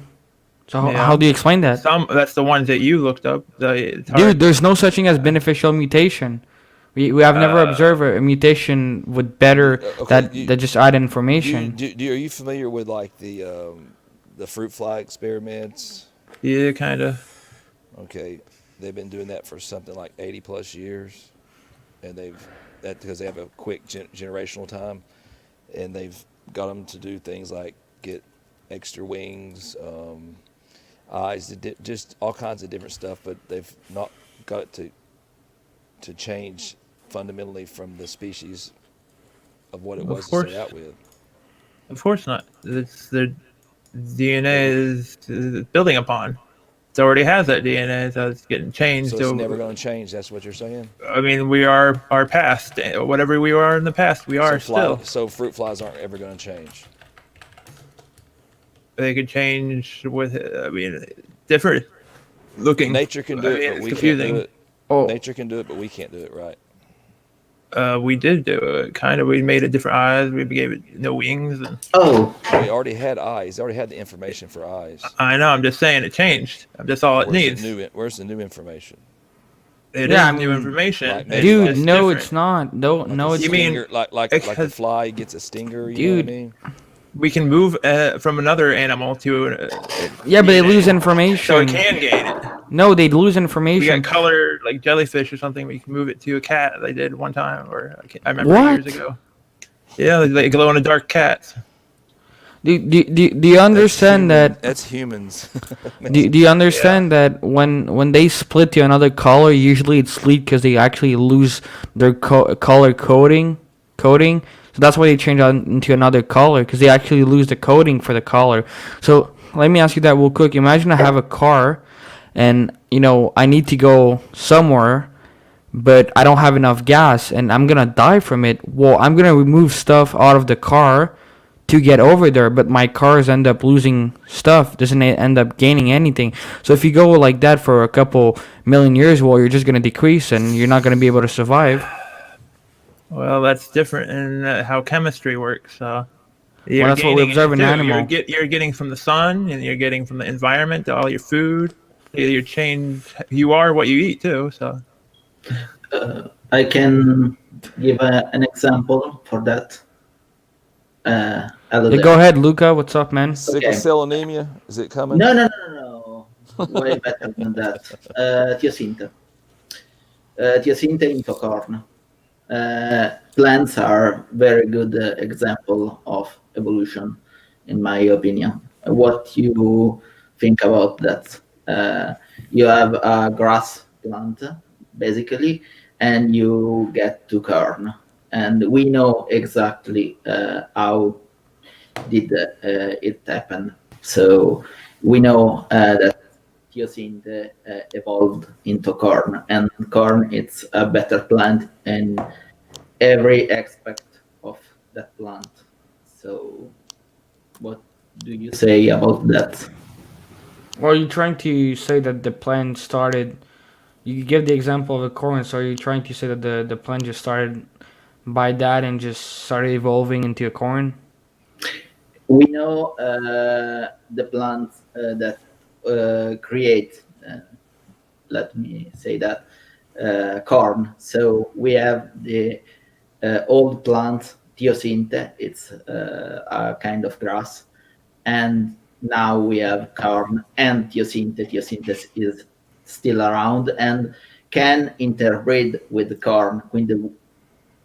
We know that they are the same kind, if you say that. Okay, so we know that Teosinte can evolve into corn, and corn is a better plant than Teosinte. Teosinte is smaller. You cannot eat Teosinte, and it's weaker too. Corn is quite a strong plant, so that's my example, and it's a very good one in my opinion. Yeah, I had a bit of trouble understanding. Either you have strong accents. Sorry. Uh, Yeah, we know. I understand it. Yeah, I understand a bit what you said. I wouldn't really know how to respond to that. My response would be God created them like that. But yeah, I don't really know how to answer that. I'll take a look into it and I'll try to give you a response to that. we're looking at real life. What brings God into it? Because I just said the information for that, for what he's talking about, it was already there. yeah. That's natural occurring though processes. Yeah, because It God was designed it not that way. I already mean, there. you could strip down that. You could Saying take that, God's that fruit. nature then. No, God already designed the information in their Why are body you talking for about that a to God? happen. Dude, I'm just going that's what scientific find that the information was actually already there in order for He's that to talking happen. about like genetic engineering. You know what I mean? Like we can do it with dogs. We can selectively breed dogs. And am I still in there? Did I lose? Oh, sorry, I my still mic. hear you. Yeah. Yeah, like you can selectively breed dogs, and we can get different dogs. But all the information for that Chihuahua come from what was in the information that was in the wolf. I'll be right back. Okay. Now you can get it. I mean, I'm not denying you can get a mutation. As speciation happens, you can get a mutation and keep breeding for that particular mutation. But you've lost information too. You understand that, right? Yeah. Kinda. No, in some instance, you have more information. Uh, Define for me Luca, information. Luca, do you have Yes. novel? Do you have entirely novel function? Yes or no? Well, yes, corn No. is quite. No? Why? You're, Corn is you're better than Hyacinthe. no, no, Does no, no, no, no. Is it entirely new than Hyacinthe. function? Is it entirely new function, or is it a variation of expression? Well, depends what you mean about it. Corn, it's very different. It produce uh, corn, and you can eat it. Hyacinthe, yes, it has some kind of Certain animals would they some would kind the of animals seed that too, survive but that you cannot eat them. So yeah, for me, corn does something better, and Well, no, for you it does. I'm talking yeah, about on the fundamental level. Is their new novel function? Not because define for not me, because you can. It's more beneficial to you. Has zero bearing on whether but or not even for the it plant, has. corn is more strong than Teosyntes, is more big, is more successful than Teosynte. Right. Is that due to increased expression of existing function or entirely new gene function? Define for me new. Is it a Because, brand new freaking gene that didn't prior exist? yeah, It's an entirely new sequence. I don't know about Oh wait, that. it's But no, new it's not an genes, entirely new yeah, sequence. It's further it's enhanced expression of existing capability. yeah, there are Okay, so new there's so genes. okay, so it goes back to this is Luca. This is why I almost didn't let you on because you spew the same bullshit every time you come on here about plants, and it's not new function. It's modification in the expression of existing function. it's like with a dog. If It's you entirely such a fundamental component of all the things I talk about in relation to information theory. Like I can change a CSS class and change the way something looks. I have not changed the core function. I can change the width of a column. I didn't create a new column.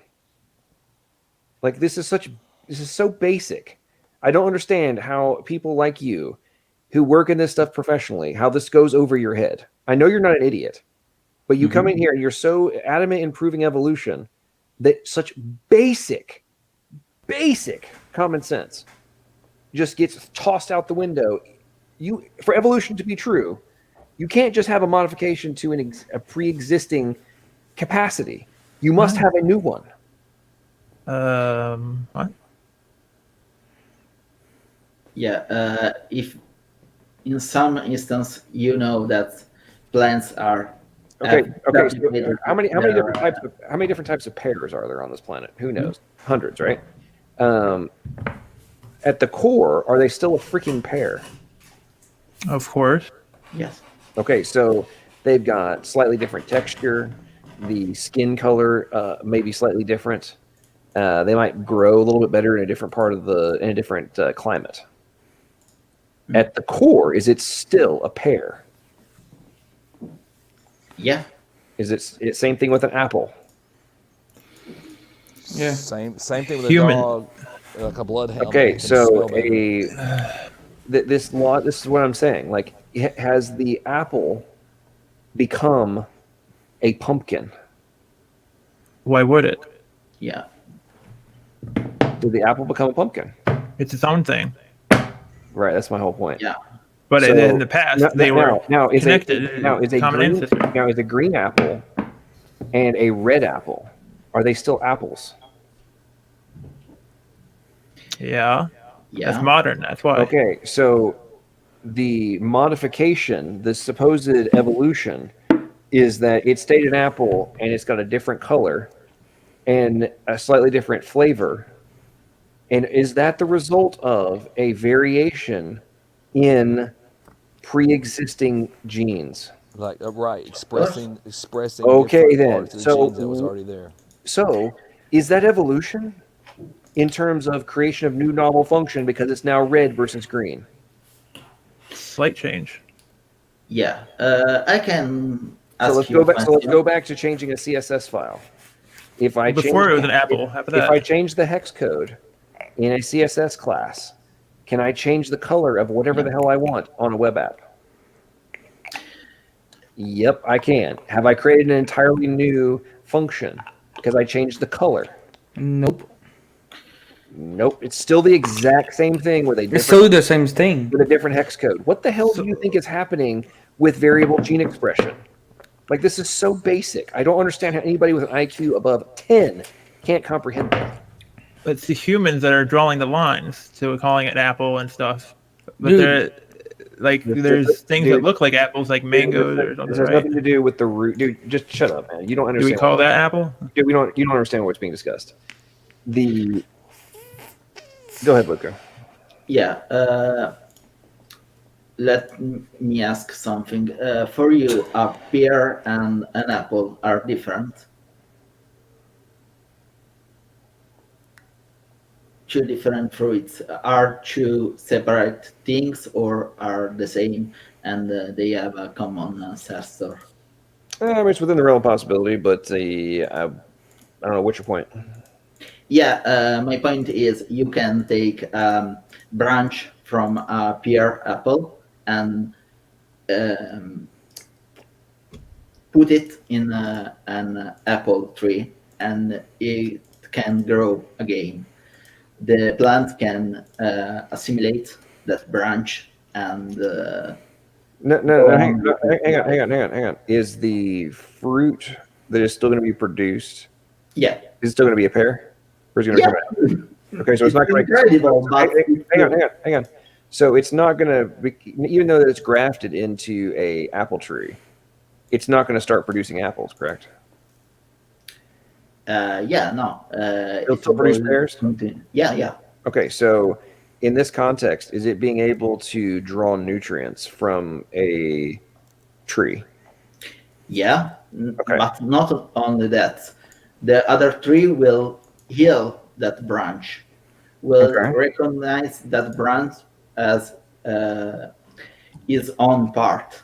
It's my point. So it's so similar that the plant can heal that branch, and that branch will continue to produce fruit, pears, and so on. I'm not really They understanding. are so similar. Hey, Luca, can I ask you Yeah. something? I don't mean to interrupt both of you guys. Can corn survive in the wild if it wasn't protected and planted by humans? For what I know, yeah. It's a very strong plant, corn. It doesn't exist naturally in the wild, though, right? Well, no.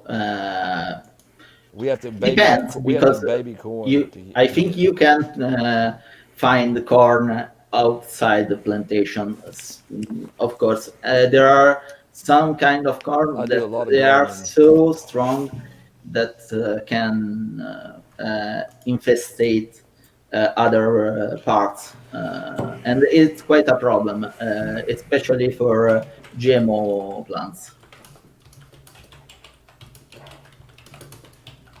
Okay, so Luca, do you think that morphology is proof of evolution? Yeah, but it's what you see morphology. The mechanism operates on a deeper level. So so does the fact that without a change in genome, a grasshopper can turn into a locust, it can turn back into a grasshopper. Yeah. Or if it has offspring while a locust, it reproduces locust, but the genome stays the exact same. Yeah, I know. So is that evolution, or is that pre-existing capacity? It's not evolution, because so it can completely transform itself. So from a physiological perspective, it can transform itself, but that's not evolution. No, because the genome stayed the same. Right. So it has the pre-existing capacity to be expressed in an entirely different way, and literally in like very, very short period of time, completely transform the physical structure. Yeah. And that's not evolution. Yeah. If the capacity, the capacity already existed. In that case, yes. Evolution is not operating in a box. Right. I get the little fantasy land you live in. So you're suggesting that an entirely alternative phenotype can somehow come into existence through evolution without changes in the genome. But it's not evolution. It's a But different No, mechanism. fine, cool, whatever. How did it happen? I don't know. Okay, so you're claiming it's not evolution, but in every other context, if there's any kind of slight variation in skeletal structure, body plan, etc., evolutionists claim that that's proof of evolution. But in the context when there's one that can happen in real time without a change to the genome and the allele frequency upon which your entire worldview theory is dependent, that's not evolution. And you can't explain how it happens, even though you have a real-time transformation that happens on a rapid level. How is that not defense of your position? Oh, wait. Because it annihilates your entire position because it requires pre-programmed capacity based on expression. Why you cannot have both? Why can't you Sorry, have but both? if a different mechanism exists, okay, I can give you that. But you have to show that it's the mechanism that invalidates evolution. If evolution is a thing, and it is, it exists. There is another mechanism, okay, but it's another mechanism. Getsick, phenotypic plasticity is not evolution. Okay, yeah. Phenotypic plasticity in real time in the same freaking life. Erica, come on in the stream. Even if you're drunk, I really want you to come in here and tell me. Yeah, praise, it's live. I really want you to come in here and tell me that if you started metamorphosizing in your lifespan, that you wouldn't be running around claiming that that's it's proof of evolution. Because somehow, out of nowhere, you're able to completely transform your body. It's like puberty. Get the hell out of town. Erica, that's a joke. Like, if you sprouted freaking wings, you would be insisting that it's proof of evolution. What about puberty? We don't change our DNA for that. Are you kidding? No, top. What? Shh. Just. Yeah. There's. You just. Okay. Do you believe that us getting bigger because we eat better is proof of evolution? I just said it was like how the locusts didn't use evolution. No, I'm asking you, is getting bigger evolution, proof of evolution? In certain cases. Okay.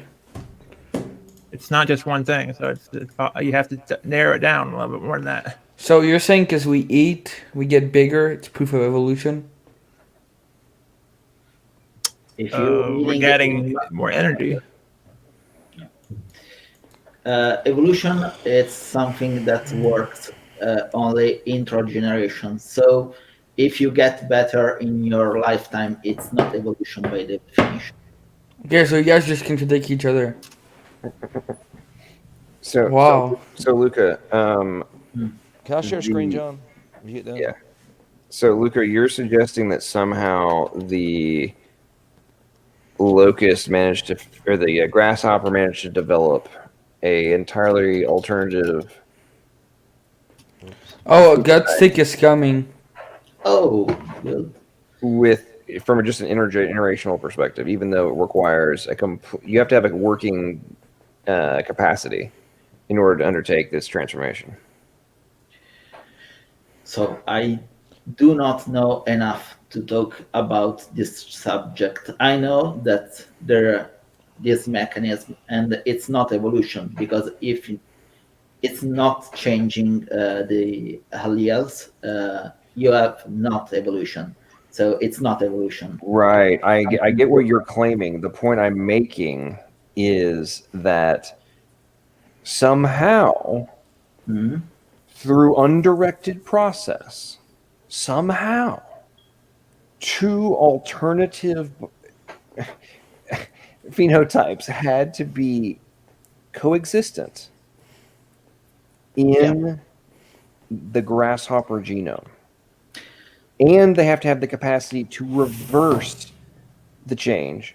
And then if they don't reverse the change, then the alternative can be passed on in reproduction. Like, do you not recognize the significance of this in terms of the annihilation of the entire premise of evolution? So I can give you a response. At least try. Okay. Nature it's complex, and I will not say otherwise. Never. The thing is, what's the explanation proposed by a scientist? Because I do not know what that Yeah, explanation. right now for this they have zero theory. Okay. And you know why they have zero theory? It's the same thing with the with butterflies. Theory, it's a proven fact, so an hypothesis at the most. All right, Chris, go ahead. Real quick, Luca. You see the screen there? Yeah. You would agree that A and D have the same exact chromosomes, right? No, are different. Testing out. Are Yeah. the No. one is the wild grass has photosynthesis. the same chromosomes as D, A and D. It's no different than dogs when you're breeding dogs. There are some difference for sure. Yeah, there's difference there. It's variation. But it was already there. Can you not see that where you could get D easily from A, and that we're not really getting anything new here? Well, I can We say did that get changed. there is Like something you can new. get a big hairy dog, okay, or you can get a small Chihuahua. But where's the information that's going to change it into a fundamentally new species? Just look at that. You have more seeds. Seed, it's not the right term, but you I had do not know. seeds in the A, right? You had Yeah, the but you have same more information. and different with different This is expressed. structure. You Yeah. just, right. Okay, because in the last part you have a very bigger. It's not a fruit. I do not know the term in English. Vegetable. No, it's not even that. Girth. In Italian are cariotidi, but I do not know the term in English. Sorry. I That's did fine. study this kind of things, but sorry, in Italian. So there are quite different. Just look at the central structure. It's very, very big compared to the first one, and also you have A Great much Dane's more. a Great Dane's very big compared to a Chihuahua. Yeah, Right? but you just look at the quantity. It's very. Morphology and everything on this is. Yes, We are monkey. All right, let's. Okay. Erica's come in. What? I know she's like at a few minutes. What's up? Wait, Erica, the true monkey is there. That is me. I am the true monkey. All right, so you guys are I gonna am have to the be a little bit more Volvidate. patient with me than normal, as I am still sobering up. And I can't stay for too long because I've got a meeting at 10-ish tomorrow, so I can stay for a bit. But I Drink think I can help with monkey at least some coffee. of this definition wise. So, John, earlier you asked if I were to sprout wings all of a sudden, would I not be touting that from the rooftops as being evidence of evolution? No, in fact, everyone would be incredibly concerned because all that would show really is that I was undergoing some kind of bizarre mutagenesis. Because individuals don't evolve, populations evolve. A single individual, no matter what kind of weird change it goes through in its lifetime, none of that is considered evolution. It has to be at the population level.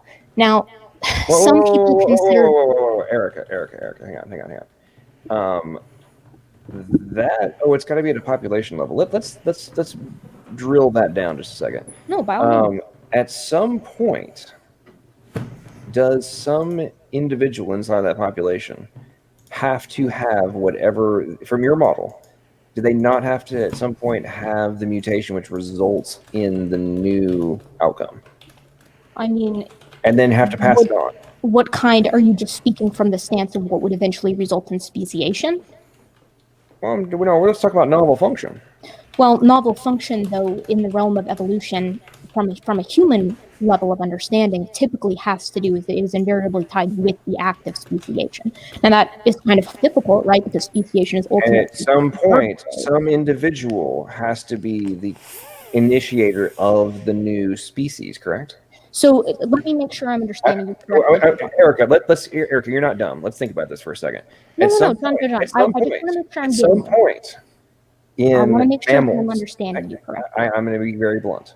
At some point, let's use mammals as an example, right? At some point, did two mammals of the same species have sex? I would imagine so, yes. Right. So then they reproduced.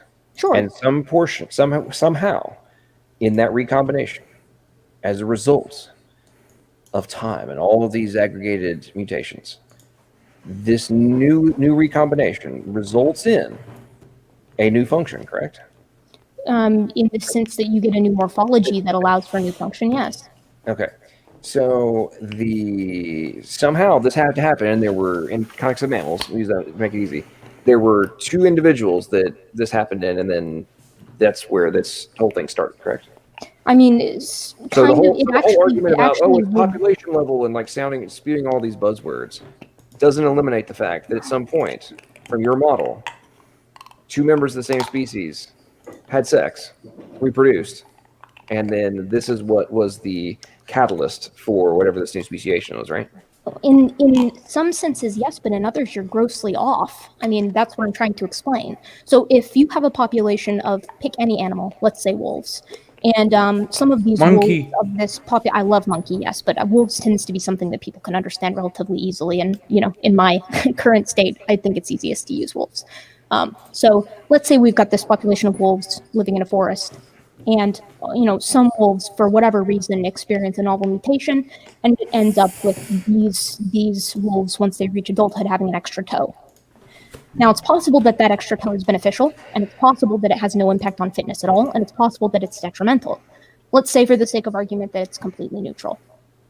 Well, for whatever reason, these individuals may pass that trait on, but they may not. And since it's not beneficial to fitness, there is indeed a chance that it will completely disappear from the population. It might not, but it might.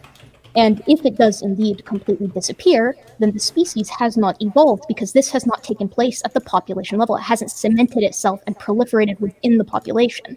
Therefore, what it was a phenotypic anomaly in members of a population and not evolution. Mm-hmm. Does that make sense? No, I get what you're saying, Erica. That's not the point that's being made, though. I mean, I understand your general talking point. I'm talking about this in the context of, well, number one, the new toe that formed. How is that any different than wings? Because in this case, the new toe requires significantly fewer mutations. Because what you're doing is you're duplicating an existing structure. Okay. So, from your model, though, at some point, through mutations, the first toe had to come into existence, right? Yeah, sure. It would come after. It is typically considered to have come into existence after the existence of limbs in tetrapods. No. I don't really give a rat's ass about the supposed higher history from your model. I'm talking about at some point, and you can insert whatever novel function. It had to somehow just come into existence, correct? I mean, the reason why it's important to bring up the context is because Erica, no, answer the question. No, John, you got to understand that a conversation is more complicated than taking it down the direct direction. No, it's not because at some level, Erica, you can't escape the fact that your model you just said, oh well, the new toe coming out is way easier because there were fewer mutations required. Okay, yes, well then how did the original? Okay, there weren't the genes that were in existence per your model to account for the first toe. So where did they come from?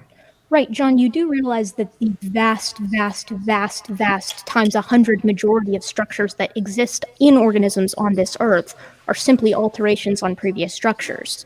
right? You do know that by tweaking things in the lab, you can actually get, chickens with double wings on the tip of an existing wing, essentially mimicking what you saw in the evolution of digits. You can do the same thing with skates. You can do the same things with sharks, which don't have digits, and yet you can get digits on them by actually just prolonging the period of expression for the distal end of the limb.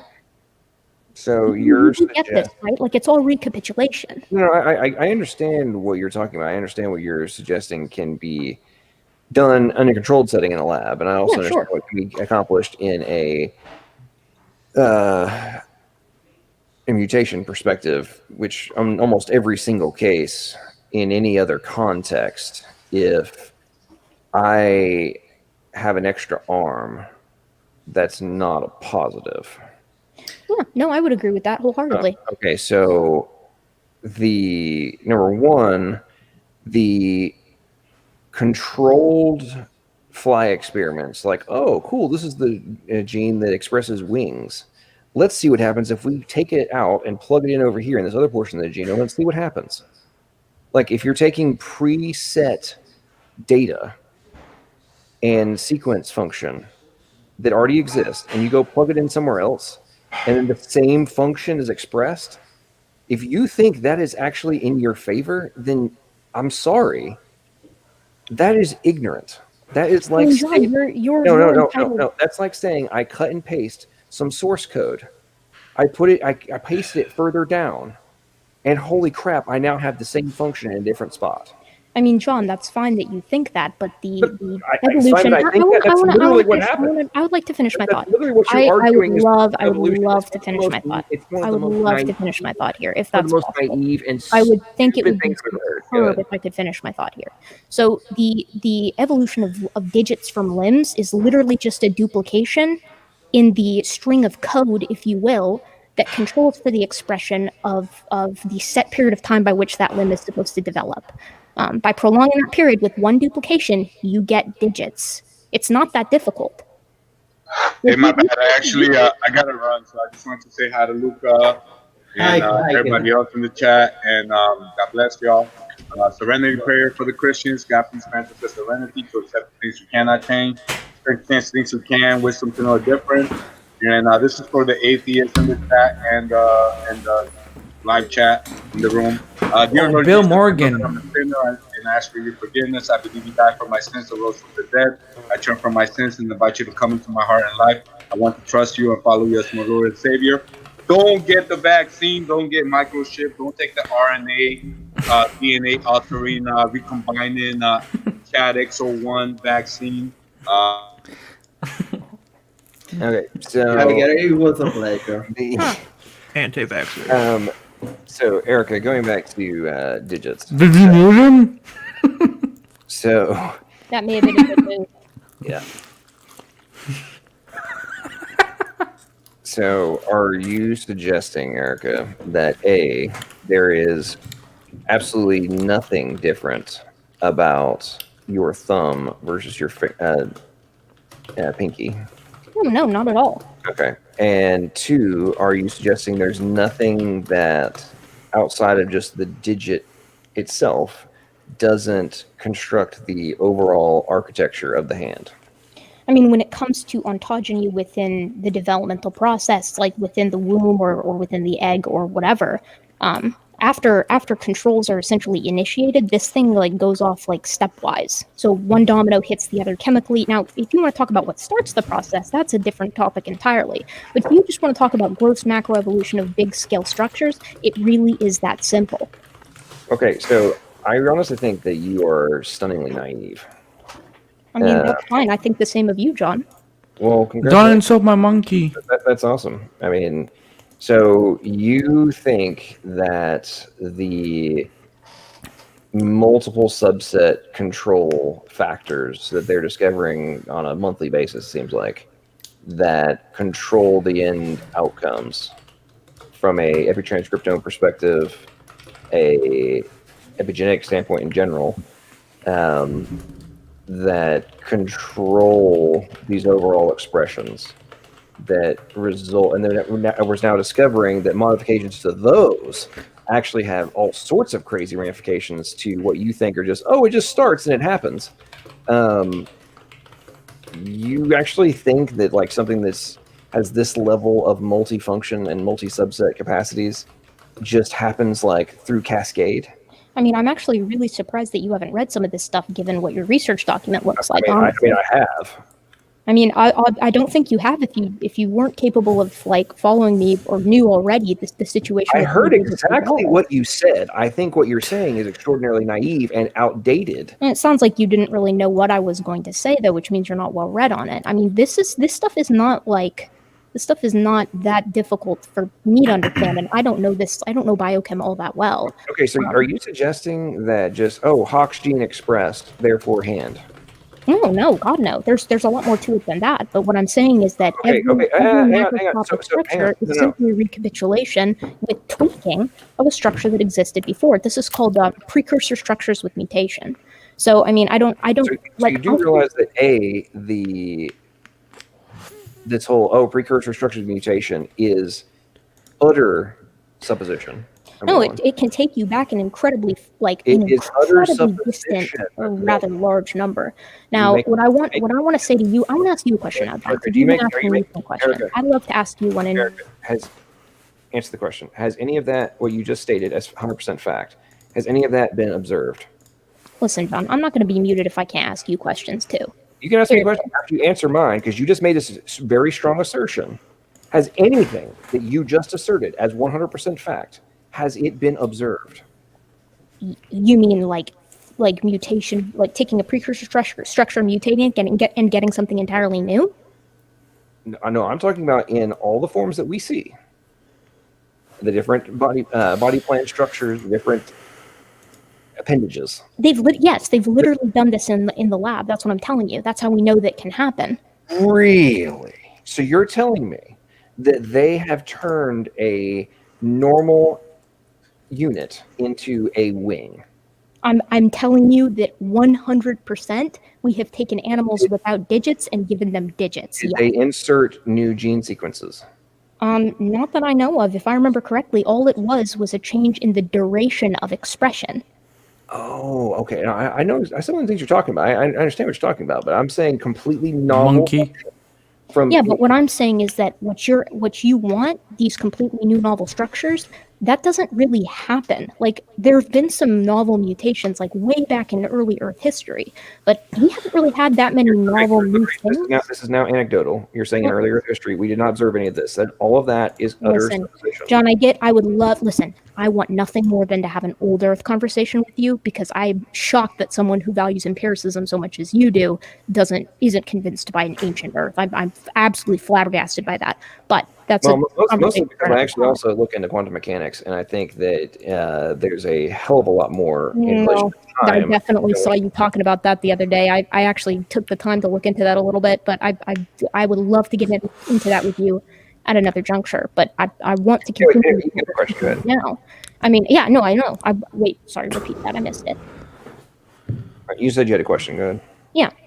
So what I wanted to ask you is that when you're talking about these novel structures that pop up, new structure, novel function, whatever you want to say. Just a sidebar. When I'm saying novel function, I'm usually talking about proteins, by the way. Yeah, I actually think you and me sometimes we talk a little past each other, because I tend to be on the big structure. You're on like way macro. Yeah, that's true. I don't know a damn thing about the micro, which enables the macro. And the micro is way more complicated than the macro, which is why I think it's hilarious, and I think you're naive, just to be blunt. Go ahead. No, listen, John, again, like I feel the same way about you. I think that I think, frankly, that you miss the forest for the trees. I think that you focus so much on the existence and evolution of, the first nucleic acids or proteins or whatever, that you don't appreciate what kind of large scale change can occur with just what we already have. But again, I guess that's a conversation for another day. But what I was going to ask you is, in your mind, with the macroscopic, what would you consider a novel structure?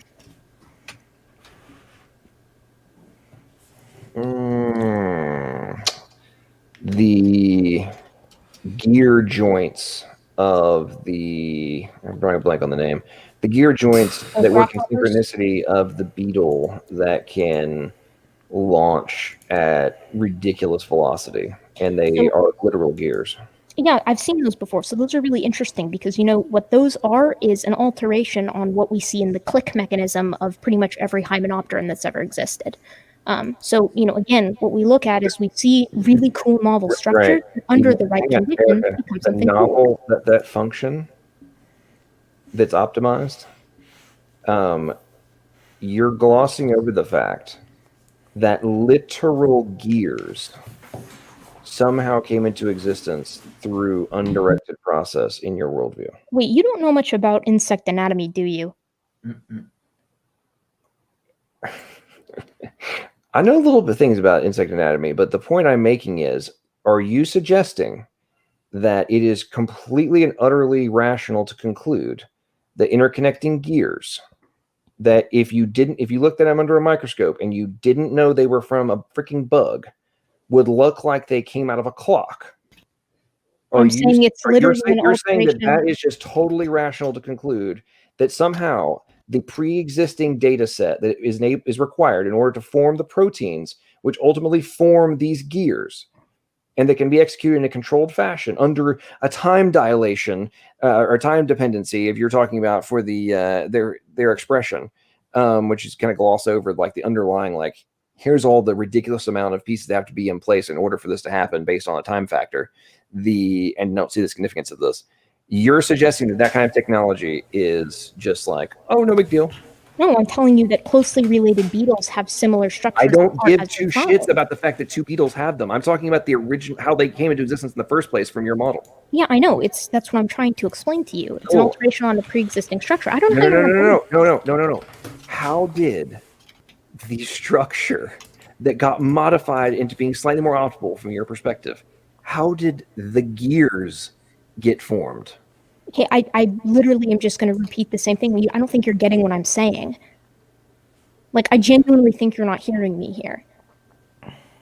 Beetles that are closely related to this one with the gear, which is a rather famous beetle, also have structures that are incredibly fine-tuned with little teeth that interact with one another. They don't look exactly like gears, but they look damn close. And given that we have a beetle that is just barely off, just barely genetically different from them, with gears that aren't that different from the precursor gear seen in closely related beetles, I don't understand why you seem to think, especially since just duplicating a gene can go from no digits to digits, why it's so difficult to take something that looks vaguely like a gear and turn it into something that already is a gear, especially when the precursor gears also interlocked. Okay, you're missing the entire point. I mean, do you want to walk it all the way back to the first gear-like structure ever? Because that would probably just look like a round ball with some little teeth. And then you walk that back further and you have a round ball with no teeth. Like, I don't understand. This is all precursors to adaptation. And this is why, and Erica, this is why I think that you, like, have you actually looked into, like, the fundamentals of, like, a protein synthesis? And I mean from not just it's a transcription translation. Like, have you actually looked into what is required to, this ball that was round and then it grew and it had, a slight little click on it, and then it can do, like, do you actually even, like, actually look into, like, what has to be in place in order for all that stuff to work? Oh, sorry, John. My computer actually, like, conked out. Can you please repeat the last sentence you said? Monkey. Here's the last sentence. Have you actually gone and looked into the root requirements for these things that you claim just somehow went from little round ball with nothing to little kind of quasi gear to this more advanced gear? Have you actually ever gone and looked into the fundamentals of what's transpiring in order for that process to actually have, in a real world setting, actually have occurred? Not from a hypothetical one, theoretical one. Real world going on. It's literally precursors that change slightly. Yes, 100%. It's adaptations on existing code that are selected for because there's a heavy fitness benefit. That's literally not your talking points. How did the root function come into existence? Of a gear? You mean the first jumping animal, the first jumping insect? No. I'm talking about the root of the freaking proteins that are required. I don't know where you're trying to draw the line. Does anybody in the chat, can someone please elucidate what John is trying to say for me? Okay, so you have to have. I mean, who knows what the sequence has to be for from your model, the simple version, right? There's no telling what has to go into that sequence. For Now, specific structures? Yeah. Well, yes, of course, but that's okay. So it's freaking mind bending. What has to happen? Yeah, absolutely. Okay. I mean, Okay, it's so gorgeous. you think It's stunning. so you think that through natural selection that somehow these things just happen? I don't just think. I know that natural selection can create new structures because we see that today. Now, if you want to draw a line somewhere and say that natural selection can only take it so far, that's fine, but you have to tell me where the line is and why it's drawn there. I'm literally asking you, how did the first one? Okay, you have gene sequence, 1,000 amino acids long, or requires 1,000 amino acids. How did that happen? Like in an abiogenesis setting, is that what you're asking? No, I'm just saying there's you have to have 100 of these for homeostasis, right? Well, depending on the complexity of the cell, yes, that's for I'm the just talking simplest about cell base- today. I'm not talking about for a cell. I'm talking about just to maintain baseline Sure, homeostasis. for like a metabolism first scenario, yes. Yeah, you have to have 100 of them at the absolute minimum. Yes, agreed. Okay, so how did all 100 get in the same spot at the same time? Well, there are How a do they lot of perform? there are a lot of really good thoughts about that, John. No, there's not. It's a bunch of. I totally disagree. As someone who is 20 papers, no, I guess 18 papers now shy of being completely done with your research document, I have to tell you, I disagree with you. Oh, really? You think that's all the documents that are out there? It's the ones in your list. What the hell So does it's that the ones mean? There's a bunch of shit I read. read that's outside of that. Well, I mean, if you're not reading all of the ones that you, or if you're not putting all the ones you read into the research How many? document, I have to kind of stop because nobody's been reading them. They talk a bunch of shit and actually read. So surely you trust me, John. Well, I mean, you've had 6 months, and 2 weeks ago you told me you hadn't had time to read them. So I don't know what to tell you. No, I told you I was 20 shy of being finished a week ago. So you've read all the ones on information theory. You've read all the ones on abiogenesis. You've read all the ones on miRNA. You've read all the ones on. Well, there's like 15 folders in there. So you've read all. I'm sure that there are individual papers of each of those subjects that I've yet to get to because you don't have an order to when you zip them up and then unzip them. There is no order to the madness. So I'm sure that there are. They're all just in a Google Doc or Google What? folder. And none of them are zipped. They're all. Well, but anyway, that's forgive me then. I don't know the computer here or there. language.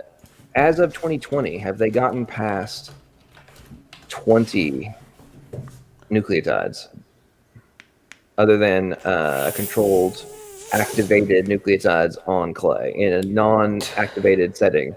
Have they gotten past 20? Oh, so you mean have they gotten past 20 except in the instances where they have gotten past 20? I see. Yeah.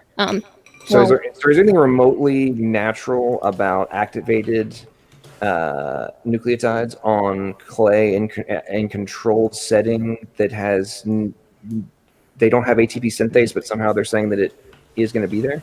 I mean, I'm not sitting here telling you that. So, I mean, have we accomplished ATP synthase? I think So, you're. I mean, again, going back to the at whole it, point John. of you live in a fantasy land. Okay, John, you can listen. Maybe just this because can I don't somehow think that magically you happen through do natural it selection and like all you the little do, doesn't mean buzzwords that this is something that and all the cannot little occur. buzzwords that you spew. You do get that, right? Like I have just no idea what you're because saying because honestly, I think you're full of crap and you're an that's ignorant. fine ignorant with me, John. I think you're amazingly ignorant. You spew I mean, so many talking I points. feel the same way about you, John. Well, I don't know why you keep saying it. Tell you what, I will debate you on abiogenesis after you respond. Probably tomorrow evening. I will release my video on the code argument. If you actually give me a remotely coherent response in relation to information and coding or information theory and communication theory, and I'll have a debate with you. I mean, John, you're the one who wanted to have a debate with me in the first place. Well, I'm not going to waste my time if you can't actually respond on that topic. So I mean, I let me tell you what. you keep claiming you read these papers. You still don't comprehend the points that are being made. No, John, I do. I just disagree with your conclusion, and so do most of the authors. In fact, all of the authors that are non-ID have come to the conclusion, or at least list in their conclusions, that A, they've solved one of the many problems that are listed in the paper, which you typically will cite them and then say, look, they're saying this is a problem, and then lo and behold, in the conclusion section of the paper, they're proposing a solution for said problem. But B, are those solutions totally hypothetical without any process that's actually been done? Oh my God, John, that is just completely false. No, there's plenty of backing behind Really? Oh, please do explain. Oh my God, experimental statistical bias. No. What have they done? Well, that depends, John. Which subject do you want to cover? Coding. Coding. You want to pick a topic as general as coding. Pick something specific. Is the genetic code a requirement? Yes or no?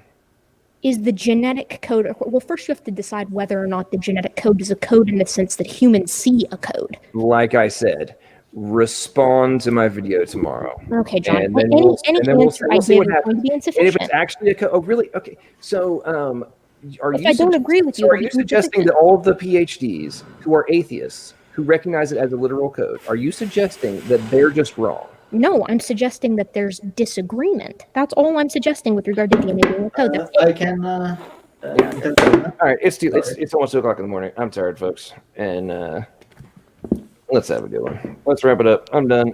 This is ridiculous.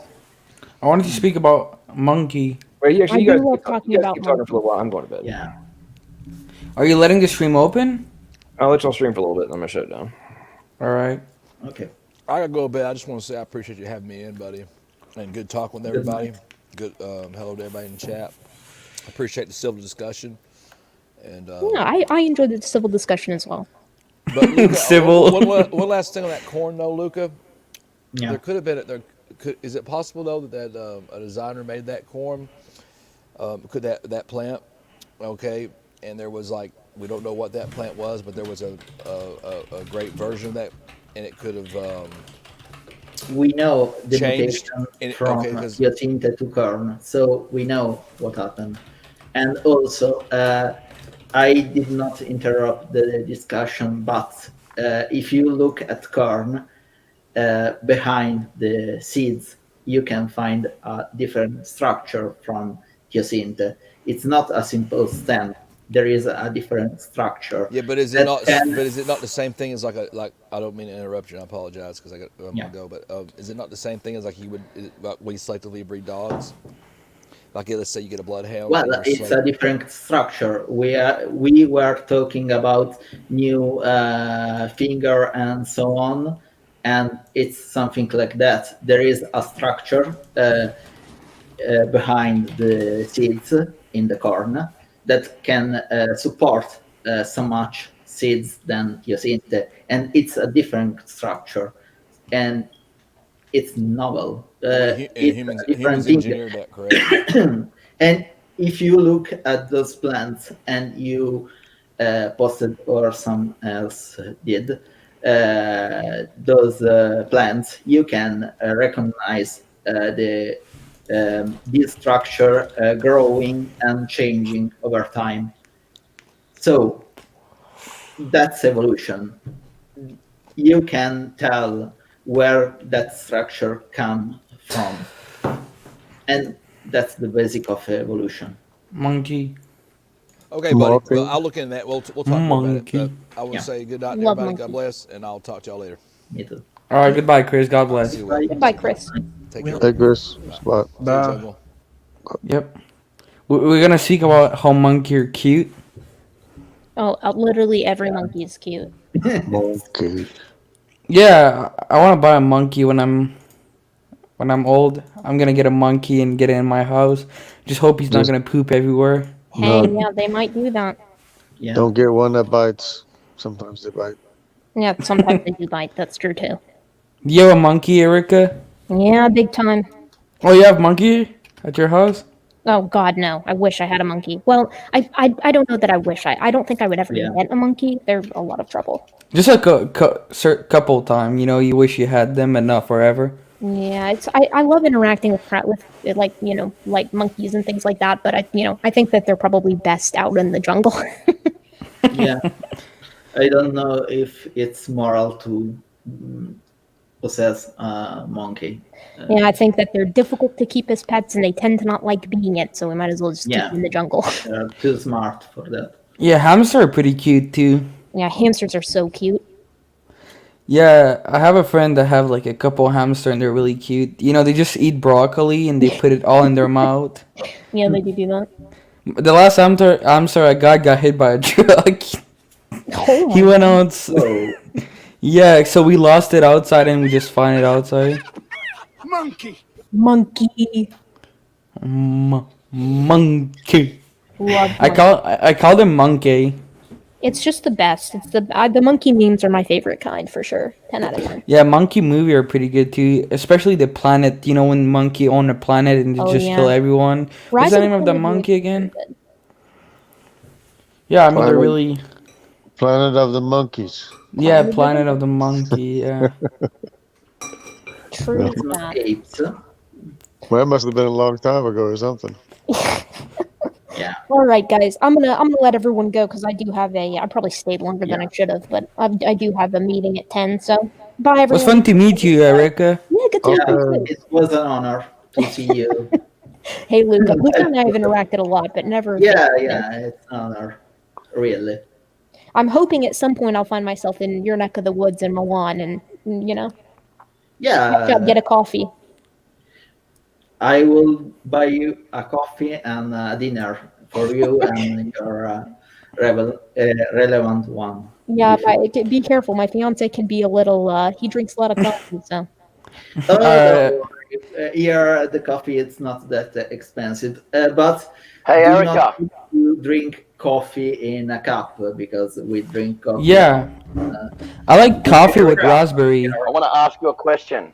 Ooh, Jason, I gotta go. Sorry. See ya. Oh, no, I want to ask you a question. That's all right. I can talk about you and this without you Okay, there, so Jason, fine, go. Do whatever you want. Jason, shut up, chill. Don't tell me to shut up, mate. I just come here. I haven't said a word in hours. Chill. Just I was gonna say hello, but you just enter and start interrupting people like you excuse usually me. do. I'm trying to speak to Gutsy Gibbon. I don't want to Well, say don't you hello see she to you. left? I want to say... Don't you see she left? What is wrong with you, mate? Dude, she I literally was left the trying to channel, speak to dude. Gutsy Gibbon. Hello. I was trying to speak to Dude, Erica. she Could you she just, said can she you... said she had to go like 5 minutes ago. Like. Oh, that's right. I know. You've got to stick up for poor little Erica. You know why she wants to...